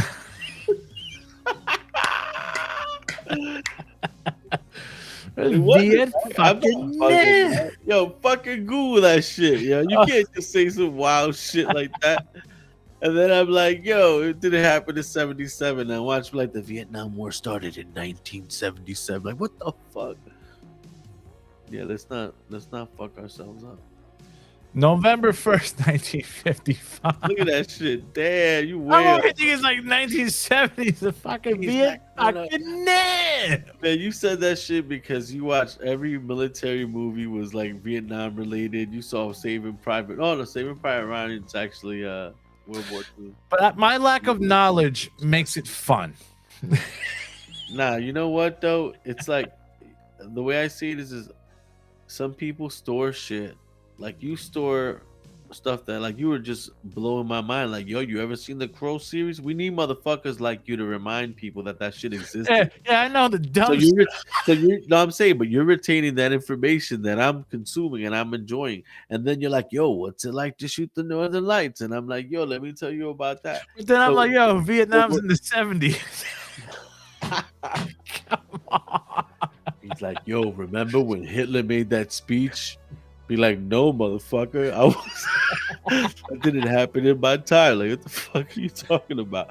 Yo, I could have sworn. No, man. That didn't happen in your time. It's that time bleed, bro. Just everything bleeds in together, man. Fucking Dave, yo. That shit's crazy. Yo, but what the hell was I just about to ask you? Yo, you heard about, I mean, this is gonna sound, I mean, I'm married, obviously. But you heard about this Ryan Reynolds freaking and his wife Blake Lively trying to like shit on this dude. I think Ryan Reynolds got a little bit butthurt about maybe like a scene they had in the movie or some shit. Yeah, well, that's what it's coming off as. But yo, they were doing everything in their power to ruin dude's life. My wife told me about it at first. I'm like, man, fuck that dude. I don't know who he is. Fuck. Well, he tried. What does he got? Fucking D, I'm 20 years younger than you, and I knew Vietnam was. Bro, you're 20 years younger than me, but your brain is like fucking, and you were born in like the fucking 20s or some shit, bro. Because you like all that old shit. Well, my man is literally watching some shit on World War II right now. Yeah, and I'm over here talking about the Crow fucking TV series. Yeah, we went from the Crow. He's like, yo, you ever seen this fucking World War II shit? Like, oh fuck. And then like fucking Vietnam. We just went off the deep end with all this war shit. What did you just fuck? Oh, my mind just fucking went blank. What did you just say right now? Who, me? Yeah. I said we just went off the deep end. No, you were just talking about something before he fucking. Oh, okay. That's why he thinks he made that character Nice Pool to make fun of him. Yeah. That's actually what I was trying to get at. Yeah. Now that you bring that up, because once my wife said, "Is like you seen Deadpool, whatever." I'm like, yeah. She's like, there was a character named Nice Pool. I said, as a matter of fact, yeah, there was. Why you say that? She's like, apparently they're making fun of this dude. I think there was a character in the comics. I mean, was there a character called Nice Pool in the comics? Maybe. I think apparently he wrote the character in, and there's a few things that happened that were real sketchy. Like I forget. Yeah, forget World War II in history. Let's get back to right. Yo, for real, yo. You know what? Talking about what I know, man. Yo, my man. Yo, so, you know, you ever heard about Foo Fighters? Oh man, I know that motherfucker's in some fucking foo situation. Nah, I'm talking about actual Foo Fighters, World War II related. Your man Scribbles might want to chime in. Are you aware? Are you aware about the UFOs and the Foo Fighters and back in the? No, I think, I guarantee you, bro. Back when we were having those wars, bro, they're just probably sitting up there in their spaceships with the popcorn, going, "Look at these dumb fucking monkeys, these dumb fucking apes." Yo, I've thought about this, yo. Imagine they just came down tomorrow, and I mean, these cats are just like, "Yo, guys, we have something to tell you. Aliens are real. Here's." Talking with the suction cups on the fingers. Yeah, exactly. Yeah, Foo Fighters were badass. Now we're talking about the band or actual Foo Fighters. Just saying. You know what I'm talking about, Dave? Wait, not the band. No, yeah, you're talking about like those are the names of the fucking of the air fighters that they didn't have documentations on, right? They were calling them Foo Fighters. Am I bugging out? Isn't that what they fucking they were calling the unidentified like if the America had like an unknown jet or whatever, they called it a Foo Fighter. Yeah, but have you ever seen soldiers talking about what they saw? No. And how these things were zipping around and changing direction faster. There were 5 military aircraft from the Allies in World War II.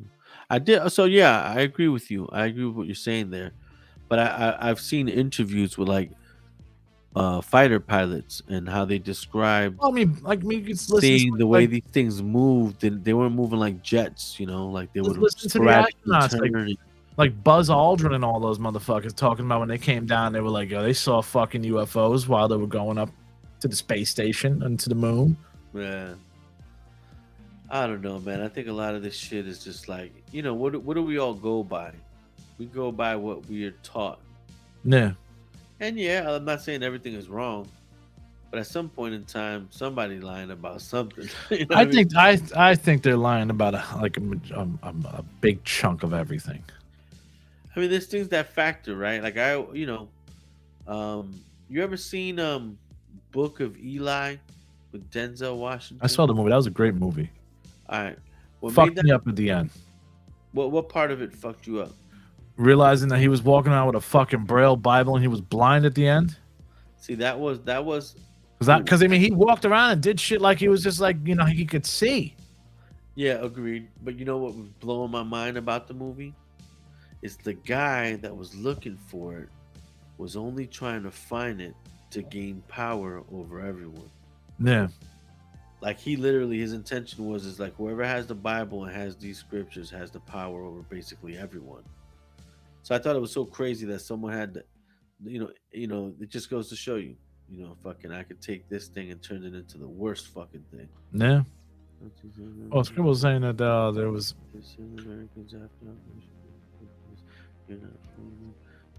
I missed that last part. I'm trying fast. There you go.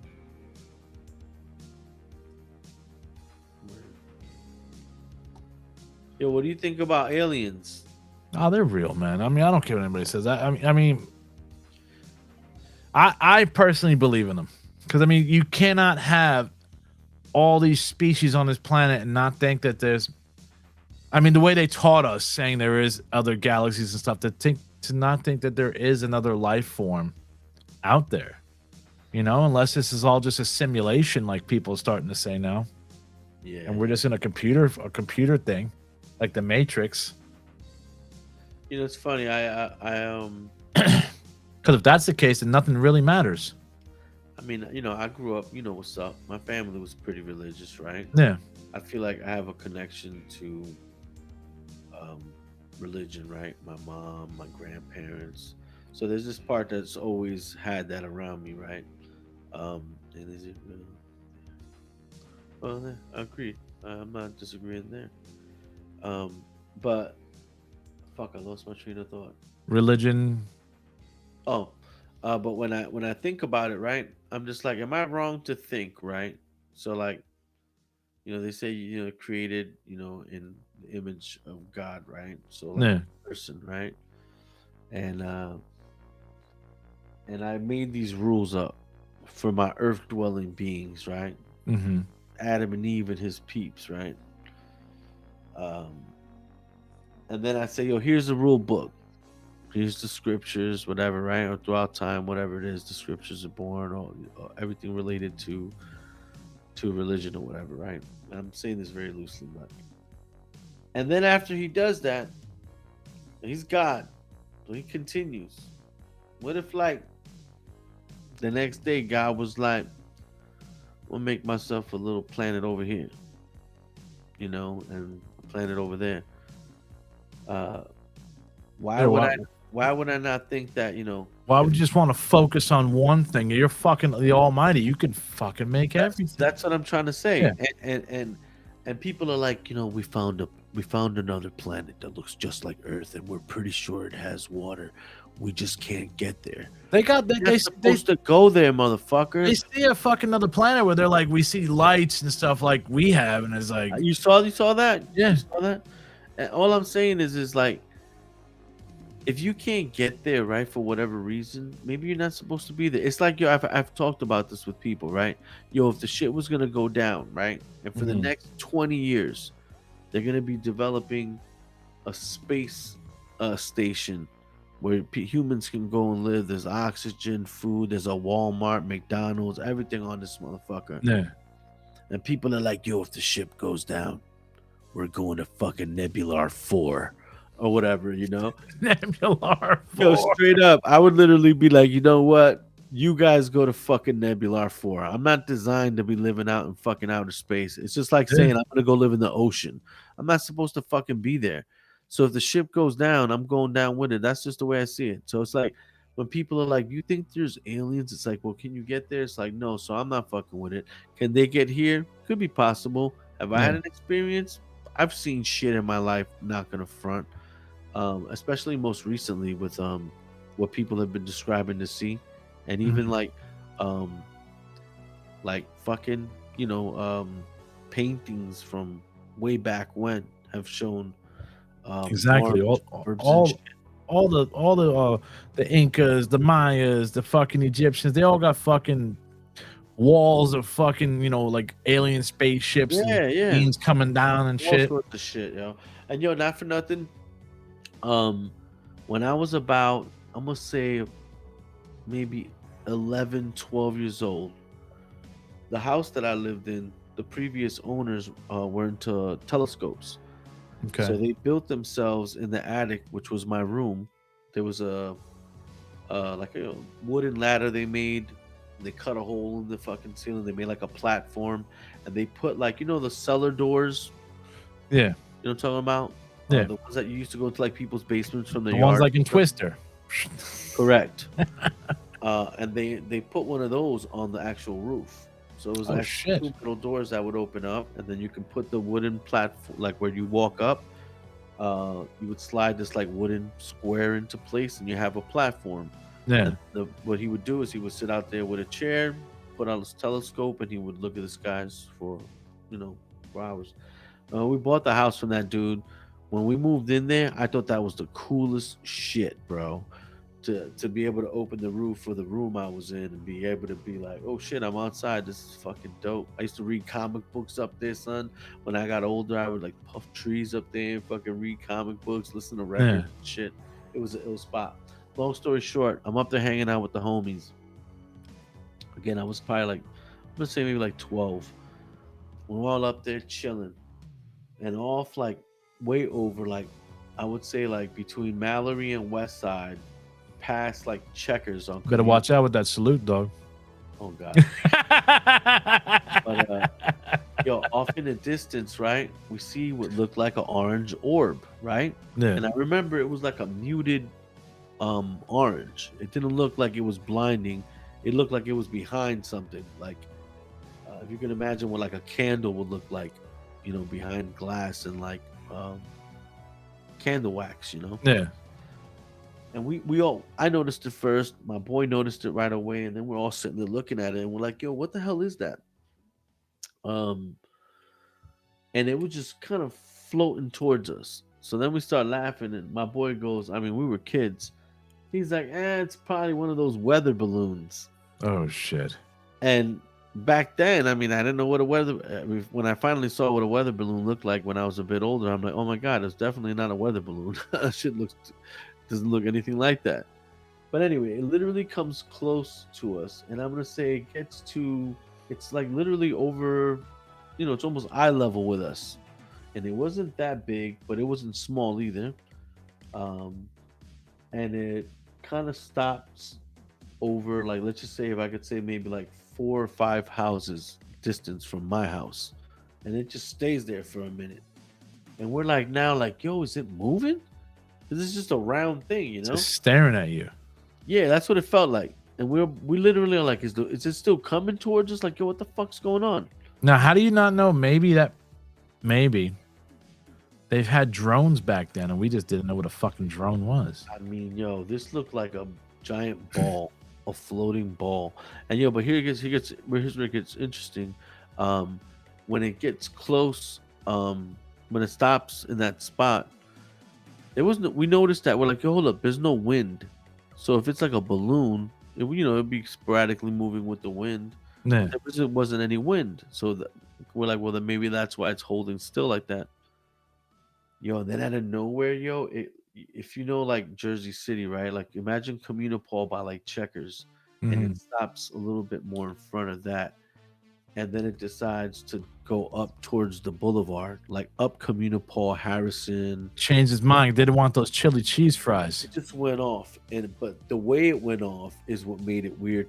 Made us uncomfortable. Because at first we're just like, yo, what the fuck is that? Like, but you never know. You might have been. It came over really slow, and then the way it's moved away faster, it looked weird, bro. You might have seen some government shit, bro. Not even realize it. But long story short is, we were young. We laughed about it. You know, we went back to what we were doing. But what I will say is later on, when I got older, YouTube, watching all sorts of stuff, I was amazed to hear how many people describe what I just described to you, which is like an orb with like a muted color. It's not blinding. It's like a soft light, but it just looks weird. Now, what if it was an angel? I mean, well, what did my man say in that from the Bible? Yeah. Just I've heard this. I think aliens could be demons, the children of Nephilim. I've heard this before. Remember the band Fields of the Nephilim? Yes. Yeah. But because angels are described as orbs. I mean, dude, there's just so many things that shit could be. It was something. It was something though. You mean that what I saw? Yeah, it was no bullshit. That was something. I'm saying it seriously. Like not like I'm just saying like it was fucking something. We don't know what, but it was fucking something. Because I didn't feel threatened, yo. I will say that if it was something, I didn't feel threatened by it. 1, 2. The only thing that bugged me out is that we had just finished talking about that there was no wind. You know what I mean? Do you remember the one time it was me, you, Adrian, and a few people? We were smoking weed down by the fucking piers, and we were like, "Yo, what if the Twin Towers fell? You think it would like be like a tidal wave coming to Jersey? Yeah, I remember that. Which would it fall this way or that way?" Yeah. A week later, 9/11. Was it a week later though? I think it was a few weeks later, 9/11. I don't know that it was that close. I think it was a few weeks later, 9/11, bro. I remember that conversation, yo, because Yeah. we were talking about if it toppled over and slammed into the. Because I remember you brought around.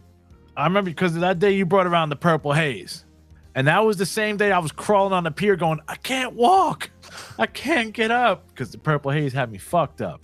Yeah, we were stupid ass. I mean, but we were saying it in terms of like. But I'm saying, but it's kind of like that, like you said you guys were talking about some shit, and boom. Now it's like we were talking about some shit, yeah, boom. Yeah, but that's crazy. But yeah, definitely, it was something for sure. Yeah. 3 years, how every time about emergencies. He always says, "Don't be afraid." I did hear all this stuff. I mean, yo, the Bible's a trip. What I tell people is that's all. Everybody reads it a particular way. Everybody interprets it a particular way. Yeah. And if you read the Bible, man, and you just start trying to decipher it, for the most part, you can easily go either in a positive way, a direction, or a negative direction. What I tell people is my version of the Bible is God is my conscience, right? Yeah. So like, every time, like I've said this, I'll say it to you. Every time you did something stupid in your adult body, right, or as an adult, right, you more than likely knew you were making a mistake every time you were making one, because you're not a dumbass and you're also a grown ass man. Yeah. We just tend to make dumb decisions, right? But somewhere in there, your brain is telling you a lot of the times, like, yo, don't do this. Don't be a fucking dumbass. And you still do it anyway. We ignore what I like to say is God. My conscience is telling me constantly. It's like, yo, Serringe, you want to go over here and rob this dude? Nah. What's telling me to do that? My fucking conscience is like, yo, fuck this dude. Instantly get rid of this guy. Kick him out of your life right now. Fuck you. Get the fuck out of here, right?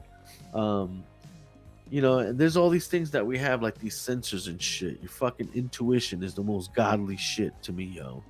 Your spidey sense. Your spidey sense, that ain't no normal shit. You know what I'm saying? That's some There's a lot of, who has that real heavy? Johnny Riffs. Like he's done said some shit to me that the next fuck I'll tell him something and he'll tell me like say it's like I had a guitar in a shop, right? And I'm like, yo, this motherfucker, yo, Riffs, bro, this motherfucker is fucker with me, blah blah blah. He's like saying my guitar's not ready. He said it was gonna be ready that day, and Johnny Riffs was like, he's got it in his house. Yeah. It's not even in the shop. We get to the shop, and the guy's like, oh, it's in my house. It's not even in the shop. And I look at John. I'm like, how the fuck did you know? He's done it a couple times, bro. He's like, I said some shit. He said his answer to it, and it came out the way he fucking said it. I don't know, but to me, that type of stuff is that's all godly stuff, Yeah. Stuff that's just like naturally in you, man. And and I understand people.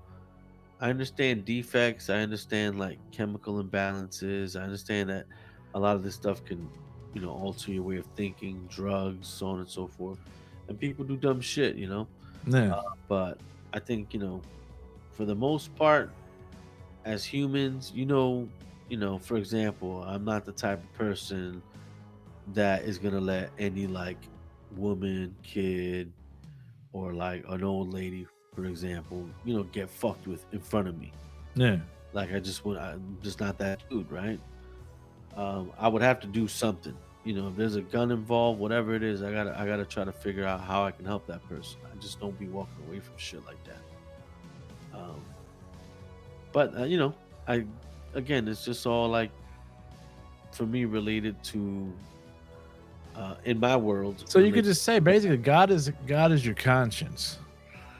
I mean, I'm gonna say that that's a fact. I mean, the conscience is not a. Feel that I'm only speaking from my life, from how I grew up. I'm not trying to say I'm not trying to use the word conscience as like a fucking lower fucking level where it's like, yo, it's the fucking voice in your head, bro. Oh no, that's what I'm trying to say. Yeah.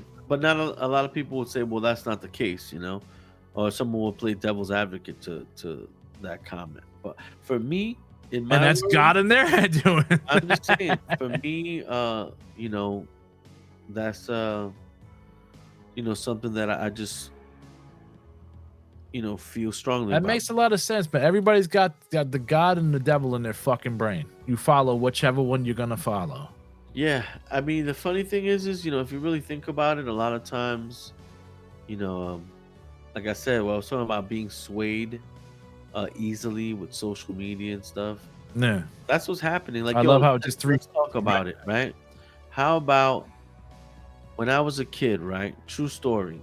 Mhm. You know, I met this kid. You know, I grew up Latino.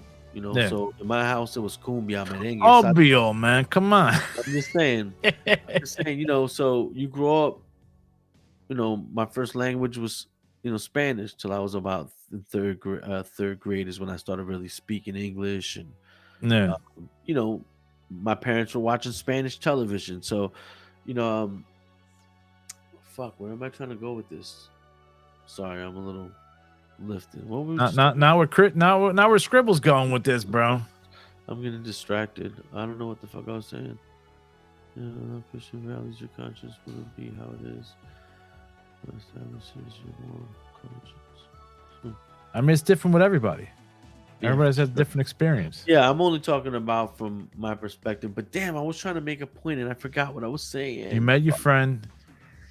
You lived a Latino life Oh, sorry. growing up. So I met this kid and I met him because he had a fucking like a what do you call it? Like a husky. And it had like Oh, the fucking bike. the dog. Oh, the dog. I thought Walked his you dog said as Huffy. Okay. His name is Joey. And we got cool because of the dog. And oh shit, playing with his dog and shit. It's cool. We start talking about music and stuff. What kind of music you listen to?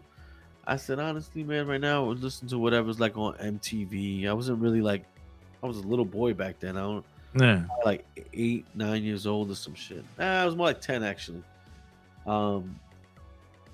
And we got cool. We see this kid all the time. Eventually, one day, you know, his mom meets my mom. We go over, find out that my cousin lived up the street. When we moved there, we didn't even know that. It's crazy, but so my mom would go visit them all the time, and my man lived down the street, like a couple houses down from that.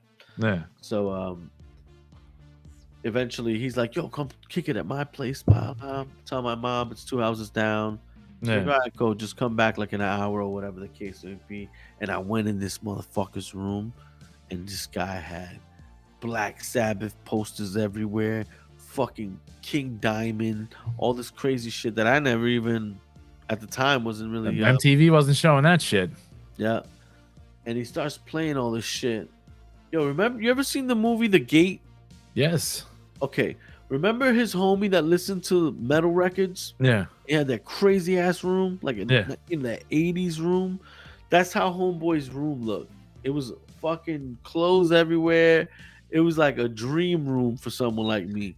In my house, you put a fucking shirt on the ground, you get your ass whooped if you don't pick that shit up. That's how my parents were like, clean your fucking room. The fuck is going on in there? Yo, I went into this kid's room and I'm like, yo, this motherfucker literally has it, the 80s classic messy ass bedroom with shit everywhere, posters all over the wall, and he was playing all this music. So I tried to bring that shit home with me. Fucking Black Sabbath. Ooh. My mom was like, "What the hell?" She was not having it. What the fuck is this? Like losing her mind. Anyway, start getting older and stuff. Things like Marilyn Manson. You know the guys we were hanging out with. The shit was playing all the time. Fucking 9 Inch. You must have been hanging out with Scribble, bro, because you just described his room. Word. I mean, after that, my room certainly started looking more like his room. But, you know, my family wasn't like that. So it was like, again, cultures, right? So this guy lived a block away, and I'm like, he's living a whole other fucking life, listening to different music, just wilding the fuck out. But damn, forgetting my train of thought on this again. Sorry, I'm a little lifted right now. Wow. You brought over the music to your house. Oh, point being is, so that was considered demonic and devilish, right? Oh yeah. And then in today's world, It's like maybe sometimes I'm like, am I getting old? Because literally lately, I can't watch anything without seeing some type of subliminal message, um, or just picking up on just things that I'm like, why did you feel the need to add that in there? And it's like, and I'm not trying to be on some conspiracy or shit or anything like No, that. but you're right though. A lot of people they It's they like, put those things in there, bro. like all these fucking musicians and shit, like just doing blatant things that I'm like, well, how the fuck else am I supposed to see that, right? Like I've always said, right? Like it's not how you say it, it's how the person receives it. Am I saying that right? Yeah, it's not how you say it; it's how the person receives it. Am I saying that right? In other words, is I might say something thinking it's anything that made or may have offended you. Yeah. You may have received what I said in a way that hurt you in a certain kind of way, but you're not gonna tell me about it, right? Because it's just like it's a waste of time or whatever the case may be. But you get where I'm going with No, that. I get what you're saying with that. So yeah, I don't know. It's just wild. Kid sounding like you got a cool room though. Yeah, that kid was fucking awesome, bro. I mean, our friendship ended really quick. Let's see.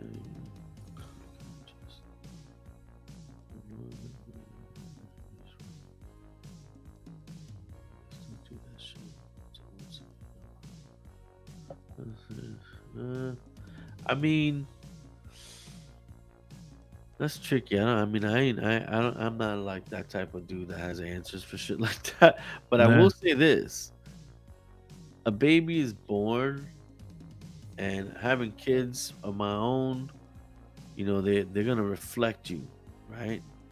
So if you had a parent that was not so sensitive to how that kid is developing, and you got Yeah. careless, I'll say this, right? I tend to have a pretty strong voice when I get angry. Raise my voice, it gets deeper, it gets more direct, right?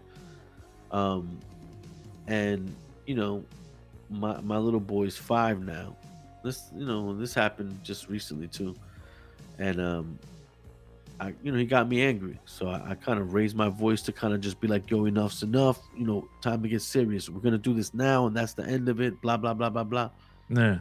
And I noticed instantly that it was just like it just made him look at me differently, like instant. Like I just saw it in his eyes, like he was just like, like whoa, like he's really upset or whatever it was. Um. Anyway, so for the next few days, I was just trying to make sure I was trying to explain to him that, you know, I gave you so many opportunities. You weren't listening. You were being disrespectful. Hmm. When daddy says it's this, we got to do it. Like blah blah blah blah. And just kind of walking to him, and you know what he said to me? He goes, "Daddy, I didn't like when you yelled at me." I said, "Well, you weren't listening." He was like, "No." He said, "Well, you took it too far." It was my 5-year-old. Damn. He's like, "You took it too far." He was like, "You were just so loud." He was like, "You were so loud, I didn't even know what to do." So you know what I said to my wife? I started looking into that, right? And I found all this information on like how Your kid's deep, bro.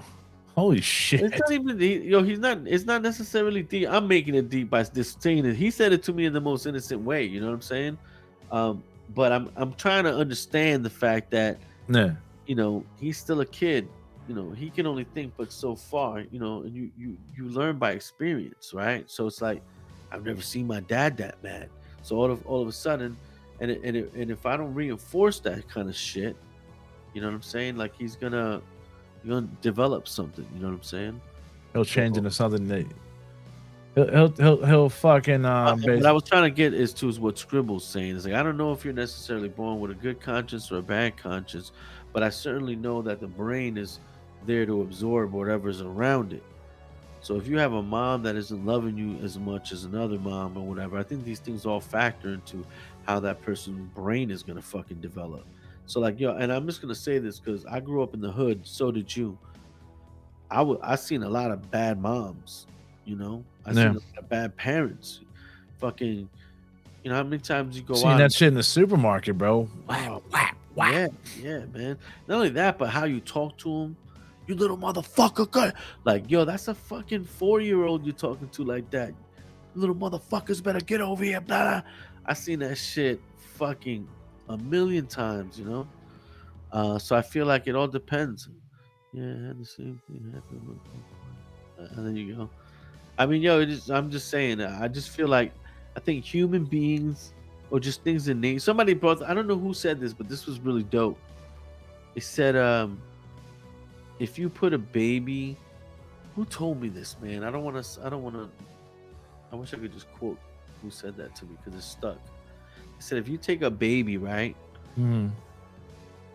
a rabbit, like a baby rabbit, and a carrot, what would happen? Wait, a human baby, a rabbit, and a carrot. Yeah, and you just left them there, fucking for days. Fucking rabbit will eat the carrot, not the baby. Rabbit. But see, what the guy said is what would happen is the baby would feed the carrot to the rabbit.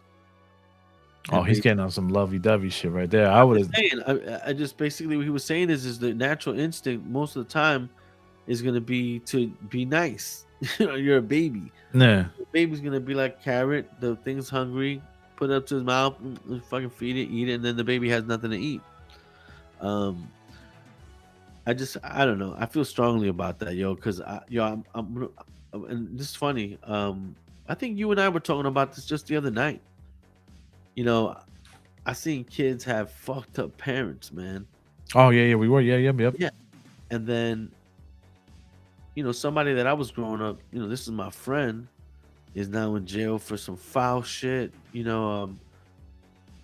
And I could have, well, I'm not gonna say I could see it coming. I understand why that happened though. Yeah. Now I understand. As a youngster, I'm like, yo, man, he's crazy. Like, well, he didn't need to do that.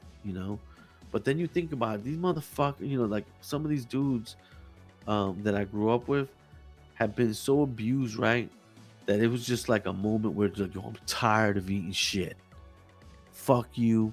You're not. I'm going home. You're not going home. Bap, bap, bap, a little poke or whatever it was, Mm-hmm. or, and then that's it. You're fucked. But I feel like it all comes down to, your upbringing. Like, yo, true story. When I used to go home from school, I lived across the park. Everybody else was like Duncan area, PJs, and all those side streets up and down Duncan, right? Mm-hmm.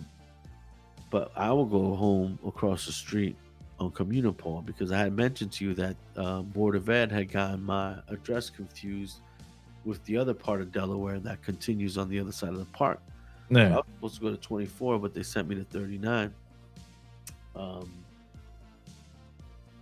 But when I finally got cool enough with some friends where they're like, yo, I'm like, come chill at my place. One of those kids went back and told the other kids that I was rich. He went back to school and like, yo, Christian's rich, yo. I was like, what? They're like, yeah, he got a house. Dad got like a dope car. Mind you, I was living a basic ass Dad's life. got a Toyota Corolla. That's my point. I just live in a basic house. But in comparison to what some of these kids I was growing up with or going to school with, No. they didn't have any of that shit. So when they saw it, my man wasn't trying to get me in trouble at school. He was just like, yo, like I was chilling in this house. His mom made dinner. He's got food in the fridge, bro. Yep. Food in the fridge. He's got a Right. fridge. Well, I mean, you came, we met in high school and stuff, but my mom was always cooking. Your mom was Latina, bro. Of course she cooked banging, dog. Yeah, always have food. I remember sometimes going to your house, bro, and just go, yeah, Yeah. something's going down. I mean, yo, if you would have came around during fucking my younger years, man, my mom used to feed a whole block of motherfuckers, man. A bunch of skaters, and she would feed everybody, yo. But my point is, those are great examples of like mean parent on drug parent that's just not unfortunately able to give that baby, direction. And like, what about like, yo, what is your frontal cortex? You ever heard of a frontal cortex? No. You don't fully develop a frontal cortex till you're fucking way older. In other words, you really just don't have that part of your brain that can really make wise decisions. That's why we do dumb shit when we're young. You know, and now that I'm a parent, my point is I be looking out for the signs of like changing uh the relationship with me and my kiddos. You know. Oh yeah, it's like I don't have any kids, but it's like I see it where it's like you just can't get, you're molding them out of clay, and Yeah. you can't just get stressed out over anything because you'll just fuck up the mold that you're just molding, you know. Yeah. I mean, you can carelessly fuck it up. Is my point. You know, you can literally like me raising my voice the way I did, Mm-hmm. especially abruptly in the way that I did, where I was just like, I had enough, blah, you know what I mean? He was just like stunned by it, like, what the but you gotta also remember everything is new, right? So kids like literally like my daughter's just like touching everything, right? She's not even one. She's just like, yo, what is that? What I want to taste everything, because everything's new. You know what I'm Because right saying? or right there, your son was born in like I took it as like, he's in the bubble of everything is fucking beautiful, everything is perfect, and you just poked a hole in like, nah, reality can seep in any fucking moment, Yep. you know, That's a good way to put it. That's exactly what it was. because But they're all born innocent, like you said, they're all born innocent. yeah, but then there's the flip side of that is they're gonna experience something in this world It's gonna fuck them up. that's gonna fuck them up. So it's just like, do I want to be the one that introduces that experience to your world? I don't know. You know what I do want is I want respect, no doubt, and I also want You get over it when they're 13. I used Fucking to feel scribble. guilty about yelling at my kid. You'll get over it when yo, bro. I know you're right. Say no more. You are correct. I know teenage years, man. I got nieces, nephews, and all sorts of family. Imagine your kid I coming know, in like this. I know, man. What up, pops? One day. Shit. Yo, it's rough out there, man. Parenting. People say, "Oh, you'll see the hard parts at the beginning." No, the fuck it's not. You're lying. My kid's 5 already. I know where this is all going. And not to mention, he's my kid. I was literally sneaking out of my house, 14 years old, hopping on my skateboard, riding the Journal Square, fucking taking a train, going to the city, and being a maniac at Yep. 14. Uh, and coming home and nobody knew shit. Yo, I do this like every weekend, yo. Like every like Thursday, Friday. I'd be like, yo, I'm out. I'll tell you this, so why your son won't do that. Because by the time when he turns that age, the train's gonna be like $10. No, don't pay $10 to go on a train. He's not growing up in the same time, yo. Think about how you grew up close enough to where I grew up. You grew up pretty much right off of Montgomery, right? Yeah. Yeah, exactly. So it's just like you were in the same neighborhood. You know, shit was different back then, man. It was a fucking war zone everywhere, yo. It didn't feel that way back then, but I think about it now and I'm like, yeah, I wouldn't want my kid in that fucking I don't want my kid in that situation. Parts the beginning. The hard part is the bro. My niece is 19. Damn. My brother's daughter's 19. Supermodel status, beautiful girl.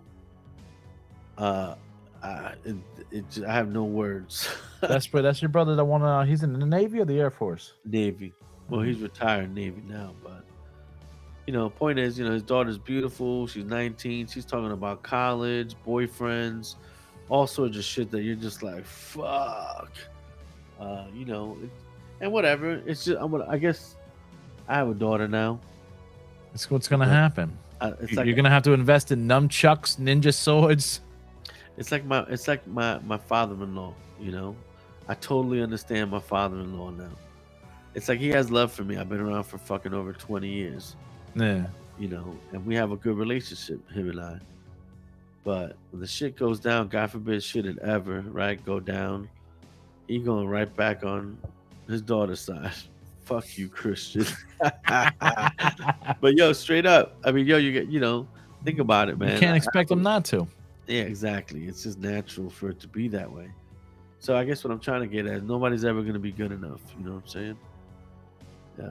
for my shorty. Like I might love you because she might love you, but that might be it. You know what I'm saying? It's not 100% though. I don't know. I don't want to say that. I'm Well, because if you fuck up and you cross that line, sorry, bro, you fucked up. Oh yeah, I don't even know. I don't even want to think about any of that shit. You're not even in that. You're not even in that fucking zone yet of like if they fuck up. But I'm seeing it happen now with some of my, you know. Your son's gonna grab you and go, "Let out that energy now, Dad." Let out the energy now, you old motherfucker. You old as fuck. I'm in my prime. I'm 24. You think you ever gonna hear that, man? Like, yo, you old as fuck, pops. You don't know shit. I don't think so. I mean, I never did that to my dad. You know, I never was that type of dude. Yeah, man. There's no like a parent and their kid changed my life. Made me stop doing drugs and change everything. Word up. Good for you. I mean, kids just put your life into perspective. Because I describe it as this, right? Up until I had my kids, I really didn't have anything that needed me. You know what I'm saying? Like my wife, yeah, granted, we love each other. You know, obviously I need her in my life and vice versa, right? But when we met, we didn't need anything. We were just getting to know each other. We liked each other, but we didn't need to be together, right? Just needed a bag of cookies, nice blunt, some chips. And more importantly, if we went our separate ways, she'd be like, yeah, I'm still gonna eat, I'm still gonna breathe, I'm still gonna, take a shower and do all this shit. A baby's born and literally is like, I'm helpless. You have to help me. You're my dad. Now think about this. You know what I'm That's 'cause we're saying? not from this planet. What's up? We're not from this planet. Who? Us, humans. Humans? Think about any other animal, any other creature on this planet. Once they're born, they're ready to fucking rock. They're ready to rock and roll. We're not. For like about at least fucking 10 years we're not ready to rock and roll. Yeah, but I don't know. Bro, you get a killer whale comes out of its mother's fucking womb. It's already fucking eaten.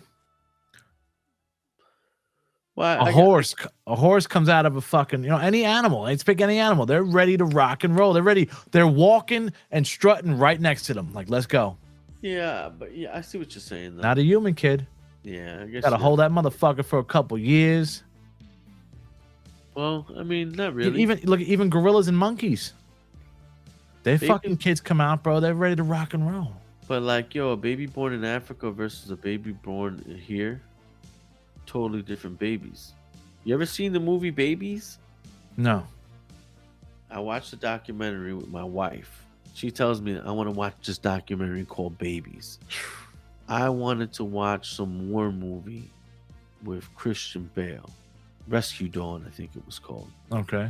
I heard good things. I'm like, I want to watch that. She's like, no, let's watch Babies. I'm like, Babies? I'm like, come on, man. Like, Rescue Dawn, Christian Bale. It's just going to be fucking sick.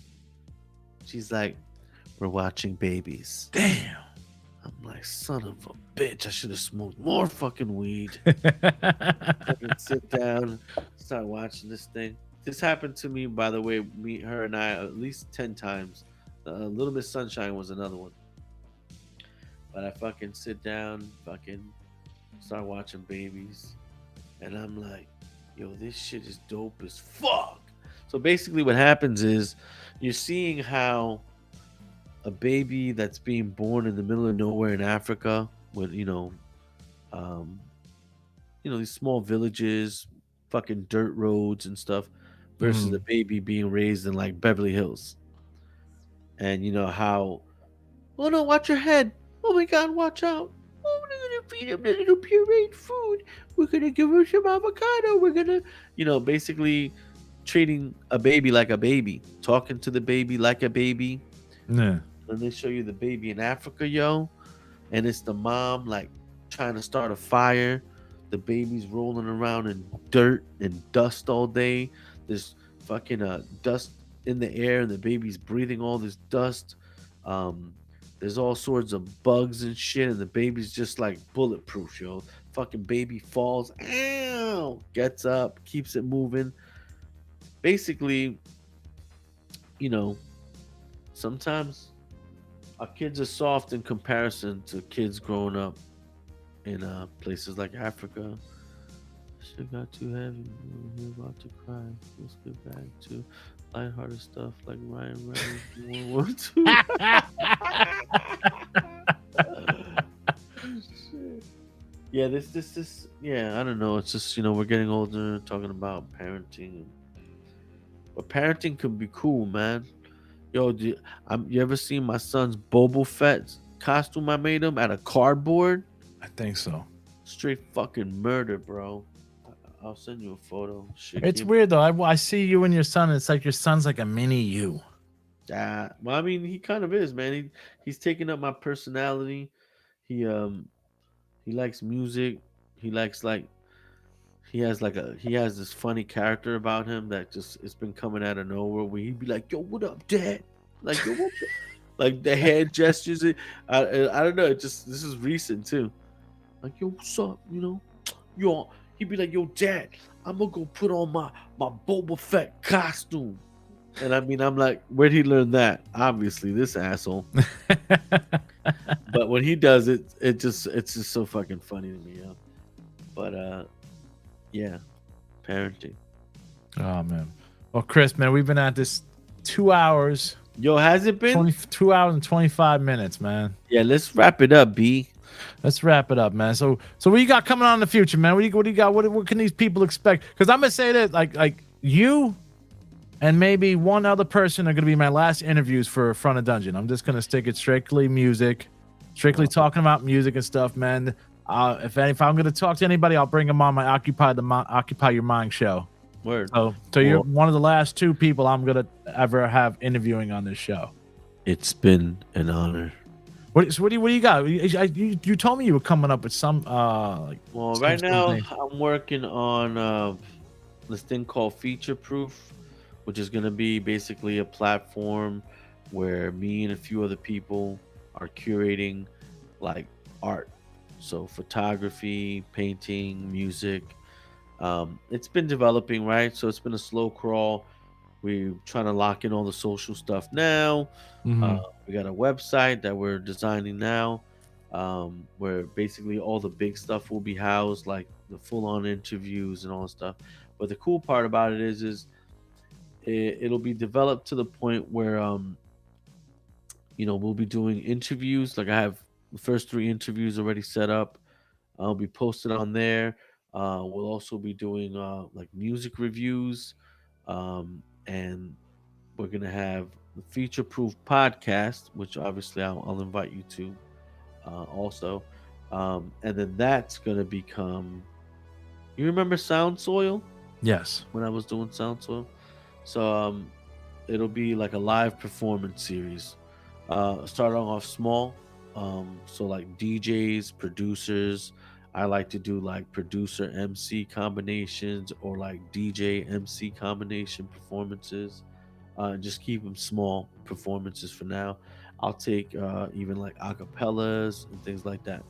And then on the YouTube and shit like that, I was thinking about having like DJ sets, vinyl record DJ sets, like soundscape DJ sets, just on some musical shit. And I just that's like what I'm going after right now. Yeah. Obviously, once I develop it and hopefully get like an actual space for it, then we'll start doing like full on, bands and so on and so forth. That's what I'm working. That's my main focus right now. That and yo, check this out. Hold up. Gotta show you this.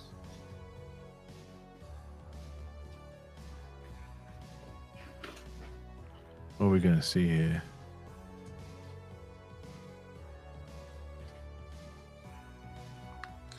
Yo, you remember my boy Q? I think so. Yo, we started an air freshener company, son. Oh shit! So we're gonna be making like air fresheners. It's called Fully Aromatic. That's also still those are the 2 things that I've been really working towards. So like I've been designing art for that. Like this was actually a test run of this boombox. It's a boombox, right? Yeah. And my boy wound up liking it. We're like, let's just do our test runs with that. And then I just made 5 new ones. I got 3, 4 other ones that I'm currently like finishing up. And then we're gonna launch it full on like Etsy website type bullshit. Um, I'm more to it for the curation. So like that's also gonna be similar to feature proof, right? Mm-hmm. Where we're gonna have limited edition runs. So there'll be more like collectible pieces of art in the end. Yeah. So like we can photographers, designers, graffiti writers, all sorts of shit, designing them, and then we'll do like, let's just say 150, 200 limited sign number type shit with like a postcard or a graphic image of the actual thing, and then you can frame that and get it all signed and all that kind of shit. Make them like collectibles. But that's pretty much it. Other than that, still doing art, messing around with music. I have been dabbling in music. It's been a slow crawl because I got into Ableton, bro, and sometimes I'm like, man, I guess I have more of a boom bap approach. Any rapping coming back though? I mean, I've been writing stuff, here and there. It's just not what it was, I'm in a place where it's like I don't, I never want to be the guy that doesn't reflect my life. So it's just like, when you have kids, I'm not saying you lose your edge, but you lose your edge. You know what I mean? It's just like you're more of like a controlled person. Mm-hmm. If you know me, all of us, we were like kind of very loud personalities and Rakim never lost his edge. I'm just saying, I'm sure in there, throughout time, kids soften you up a little bit. They change your perspective on stuff. And not for nothing, I can't say, like, for example, like I was saying, I just wanted to reflect my life. So if I do write like some type of like rap album, I think it should be like, I should title it like, yo, this is for the fathers, and then just rap about being a dad. Because that's kind of what I'm going through. Is like, I think you can do it because Joe L1's still doing it, still dropping albums. Is he? He's popped up too, man. He's a pops, and he's still dropping albums, bro, on Bandcamp. I haven't kept up. I mean, a lot of conspiracy stuff, but pretty good. But like MC? Yeah, dude, yeah. I'm gonna go look his ass up as soon as we're done. Joe L1, man. I mean, me and him always talked about working on stuff. It's just it's never meant to be. Whenever we have talked about it, and to be honest with you, man, there's a part of me that just like has this thing in my head that, I never officially put out anything related to rap. You've never put out an official rap album. No, never. But singles. I told you, man, back in the day, I feel like what I really liked was freestyling and being in a cipher with a bunch of I think you should put out one. Serringe needs one album in his lifetime. So back to that. Now that you said that, I agree. But I wish in my brain, I could pull what's in my brain out in terms of like the production aspects of it, the theatrical parts of it. Yeah, because I struggle. Like I know you got a brother-in-law who makes good beats and does good productions. He does, and but here's the thing, right? Like, so there's a producer for every person.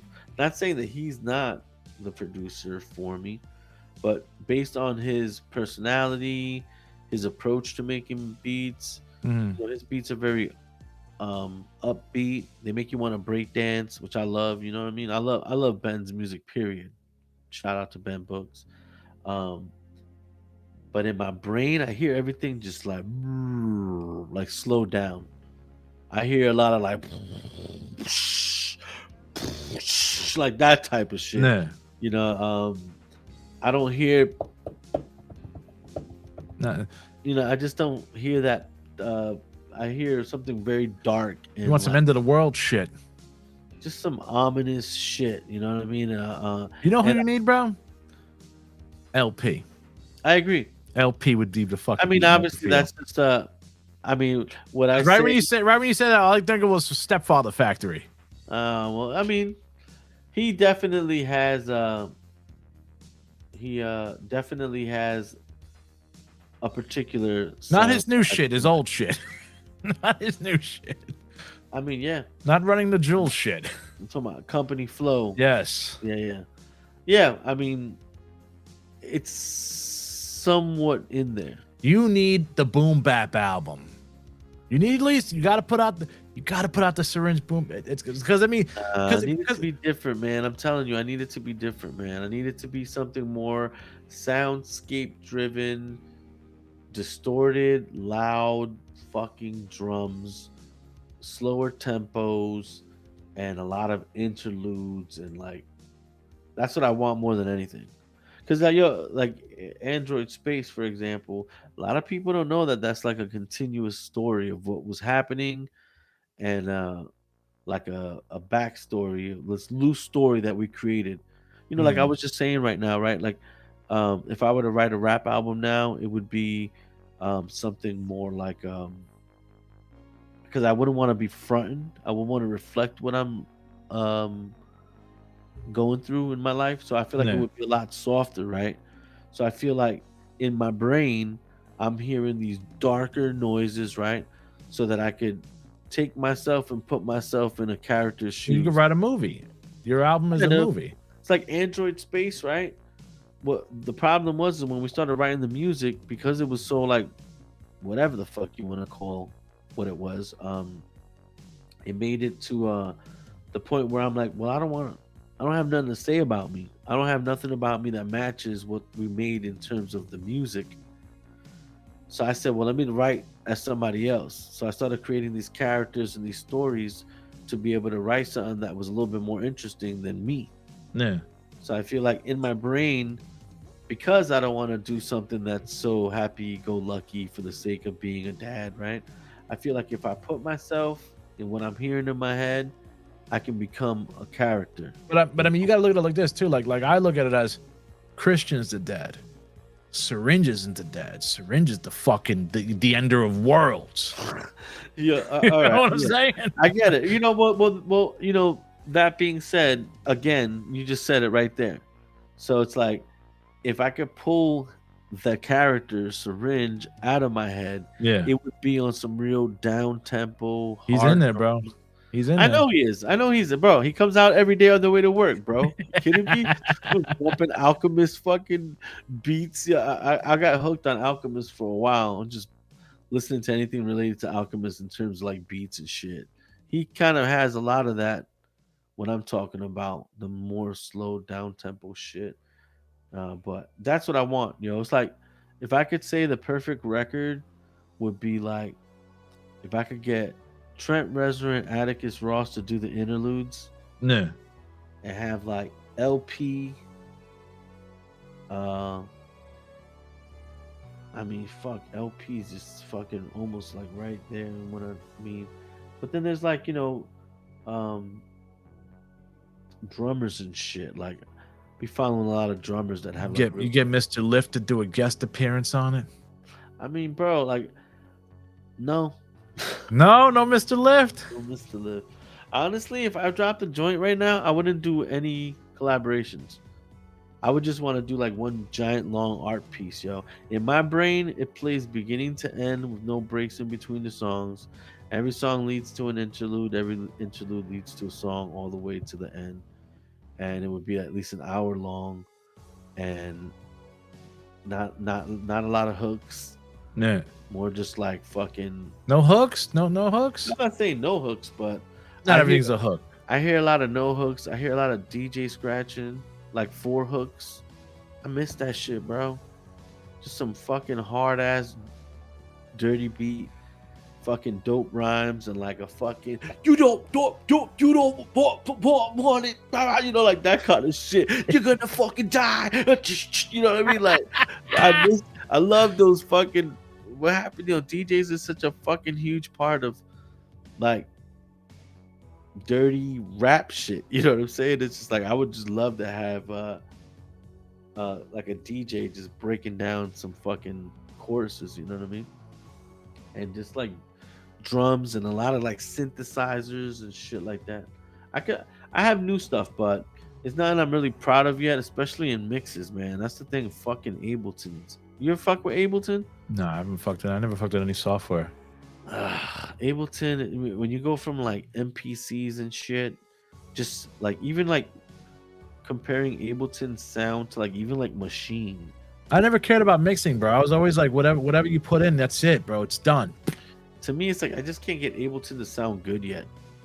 Like I have ideas sketched out. I got a couple songs. Is that like the same thing as like a Pro Tools? Ableton's a DAW, so I can record my vocals into it. I can record any instrument. I can upload songs to it. I can sample and chop on there. I can do just about anything you want to do. The only thing is I can't. I'm struggling with it, and because I don't have the time like I used to really Yeah. hammer this shit out. Like I was saying about the bass before. If you want to learn how to play the bass, just shut the fuck up and learn how to play the bass. I Yeah. just don't have to shut the fuck up and learn how to use Ableton time. You need to just fucking have someone else do all that shit, and you just get behind the mic and rip Yo, it. but see, that's the thing though, man. It's like I'm not trying to just do that, yo. It's like saying, yo, just here's a beat, go rap. Go write a rhyme. It's like, nah, I just don't see it like that. And I just feel like if it's gonna be a music, if I'm gonna do like a rap album, it can't be like for example, in the past, like I would have friends that would just write to they would write to a song. Yeah. Someone gives you a beat, you write to it. Go to another producer, he gives you a beat, you write to it. You know, you might go back and forth between 3 or 4 producers, and then while you're done, you got 20, 30 fucking songs. You say that one sounds good, that one sounds good. I'm gonna pick that one, boom, boom, boom. Yeah. Then you arrange it, first track, second track, so on and so forth. Do whatever the fuck in between, and bang, I'm dropping this bitch. You got too much rock musician in you, bro. You want to be a part of the fucking molding of it, you know? Correct. And not only that, man, but like take someone like LP, for example. And the only reason when you said LP, the only reason I said yes, I'm not saying that's who I want specifically. Yeah. But I want that type of person that'll beat themselves up about saying that's not what I want. That's not the sound that I'm going after. Like, and I'm not gonna stop until it sounds like that. I fuck with that heavy, like, because that's the motivation, right? This motherfucker just beat himself up, making his beat, adding all this weird shit, going all abstract with it, trying something different, fucking having people love him and hate him, just to come up with this sound. And now that it's there, like, you gotta respect it. You ain't gonna just show up and spit some bullshit on someone like that's music. Yeah. In my opinion, that's why he don't fuck with a lot of people, if you ask me, because not a lot of people are able to.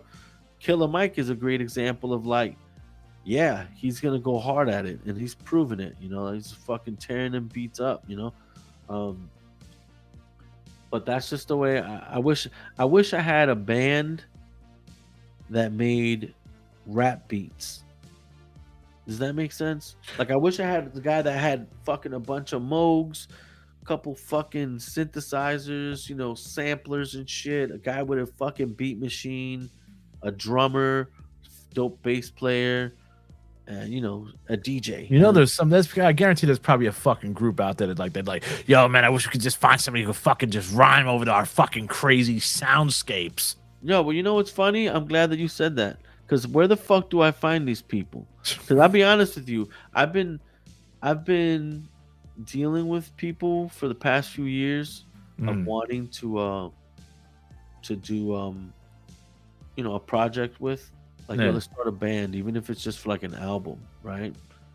And the ideas will start going back and forth, and someone will fall through. It's just tricky, you know, to get people to understand what I mean, if you could think it, it's out there, bro. You know, there's somebody out there. There's people out there that are just like thinking the same way as you. Like they're in that mode where like we're looking for a fucking guy who just wants to fucking rhyme over our crazy fucking shit, and it's like you're looking for a fucking group who just writes this crazy fucking shit. Yo, a friend of mine told me, here's what you do: you write a letter to that band, and then you Xerox it, and then you go to every Guitar Center and put it by the bathroom. I was like, what? I thought it was hilarious. He might be onto something, though. He might be onto something. Have you ever gone to the bathroom at Guitar Center? As soon as he said it, I started laughing. There's always like the you know, we call it little bulletin boards where people like new drummer looking for guitarist or whatever.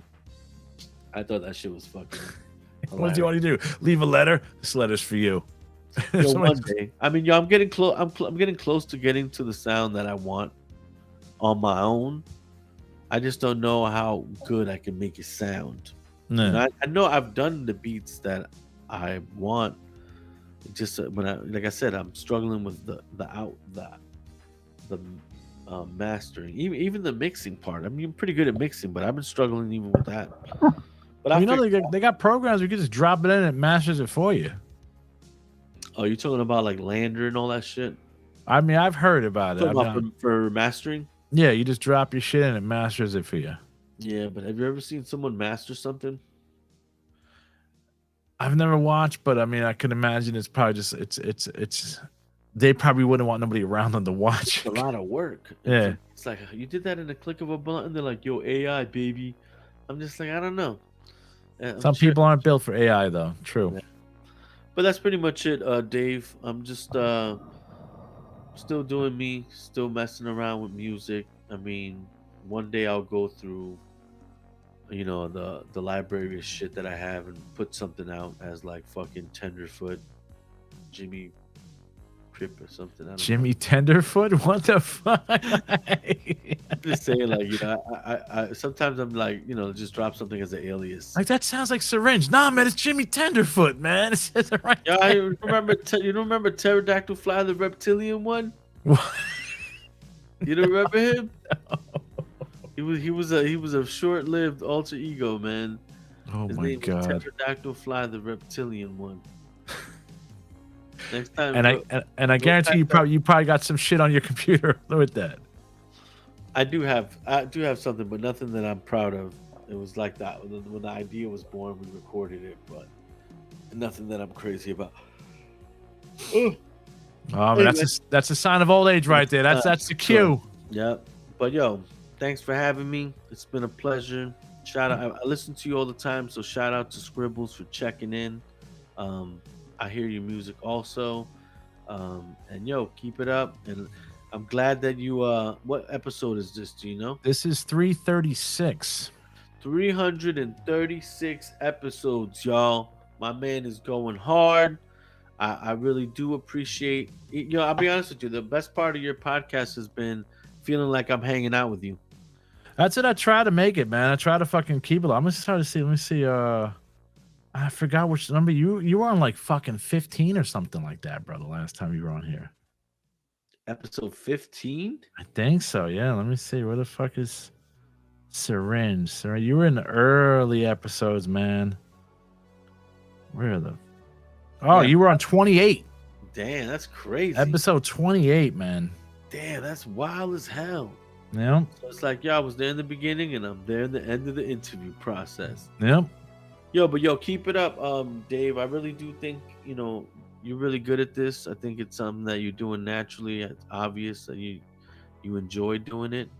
So just keep doing it and fucking Yeah, I just got to stop being tired and taking naps.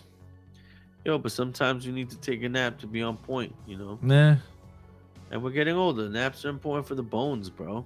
I had a nap, woke up and said, "You want some tacos?" I'm like, "Sure, yeah, I want some tacos." Fuck Yo, it. Serringe, Joe, I gotta eat 3 tacos, man. Yo, after that, we can start the podcast. I'm like, yeah, no doubt. Do your thing. I understand. Bunch of old motherfuckers. I gotta by eat the these way, 3 yo, tacos. Dave, I have no remember, choice. Dave, 3 tacos. Don't forget to drink a lot of I water. saw the section you said you forgot about it, and I'm like, oh man, I'm sleeping. Fuck, I gotta get up, man. Crazy. Yo, he told me the podcast is today at 8 o'clock. 8 o'clock. I thought I said 9, bro. In my mind, I'm like, yo, I got till 9 o'clock. Yeah, 8:30. Like, yo, we still doing this shit? Yawn. Sorry, just woke up. Man, what the fuck? You was sleeping? I thought you was gonna be like, yo, sorry, man. I got caught up at the line at the shop, right? No, Motherfuckers like, yo, I was taking a power nap. I got home because I got home, bro. I was driving for like an hour from back from Elizabeth. I got home. It was like 6:10. I went right to the bed. I was like, yo, I gotta take a nap, bro. I'm not gonna have no energy for this shit if I don't take a nap. Yeah, it's all good though, man. It's been fun, man. And yeah, when I have my thing set up, I'll definitely invite you over to feature up on my spot. Oh hell yeah, man. Yeah, word up. All right, motherfuckers. But yo, this has been Serringe. I'm Dee Rotten. Yo, make sure you guys check out everything Fun and Dungeon Podcast, everything Famcast Media, bro. And all you motherfuckers out there, we got 2 words for you. Peace out. Oh, I was about to say fuck you. Yo, peace out, y'all. I was literally like, fuck you. That was great. Oh, shit. Yeah, that was great. That's how you end shit. That Serringe coming out, bro. Serringe is trying to crack out of the sky. He's like, let me out. Let me out. That shit was great, bro. All right, later, guys. Peace out. Peace.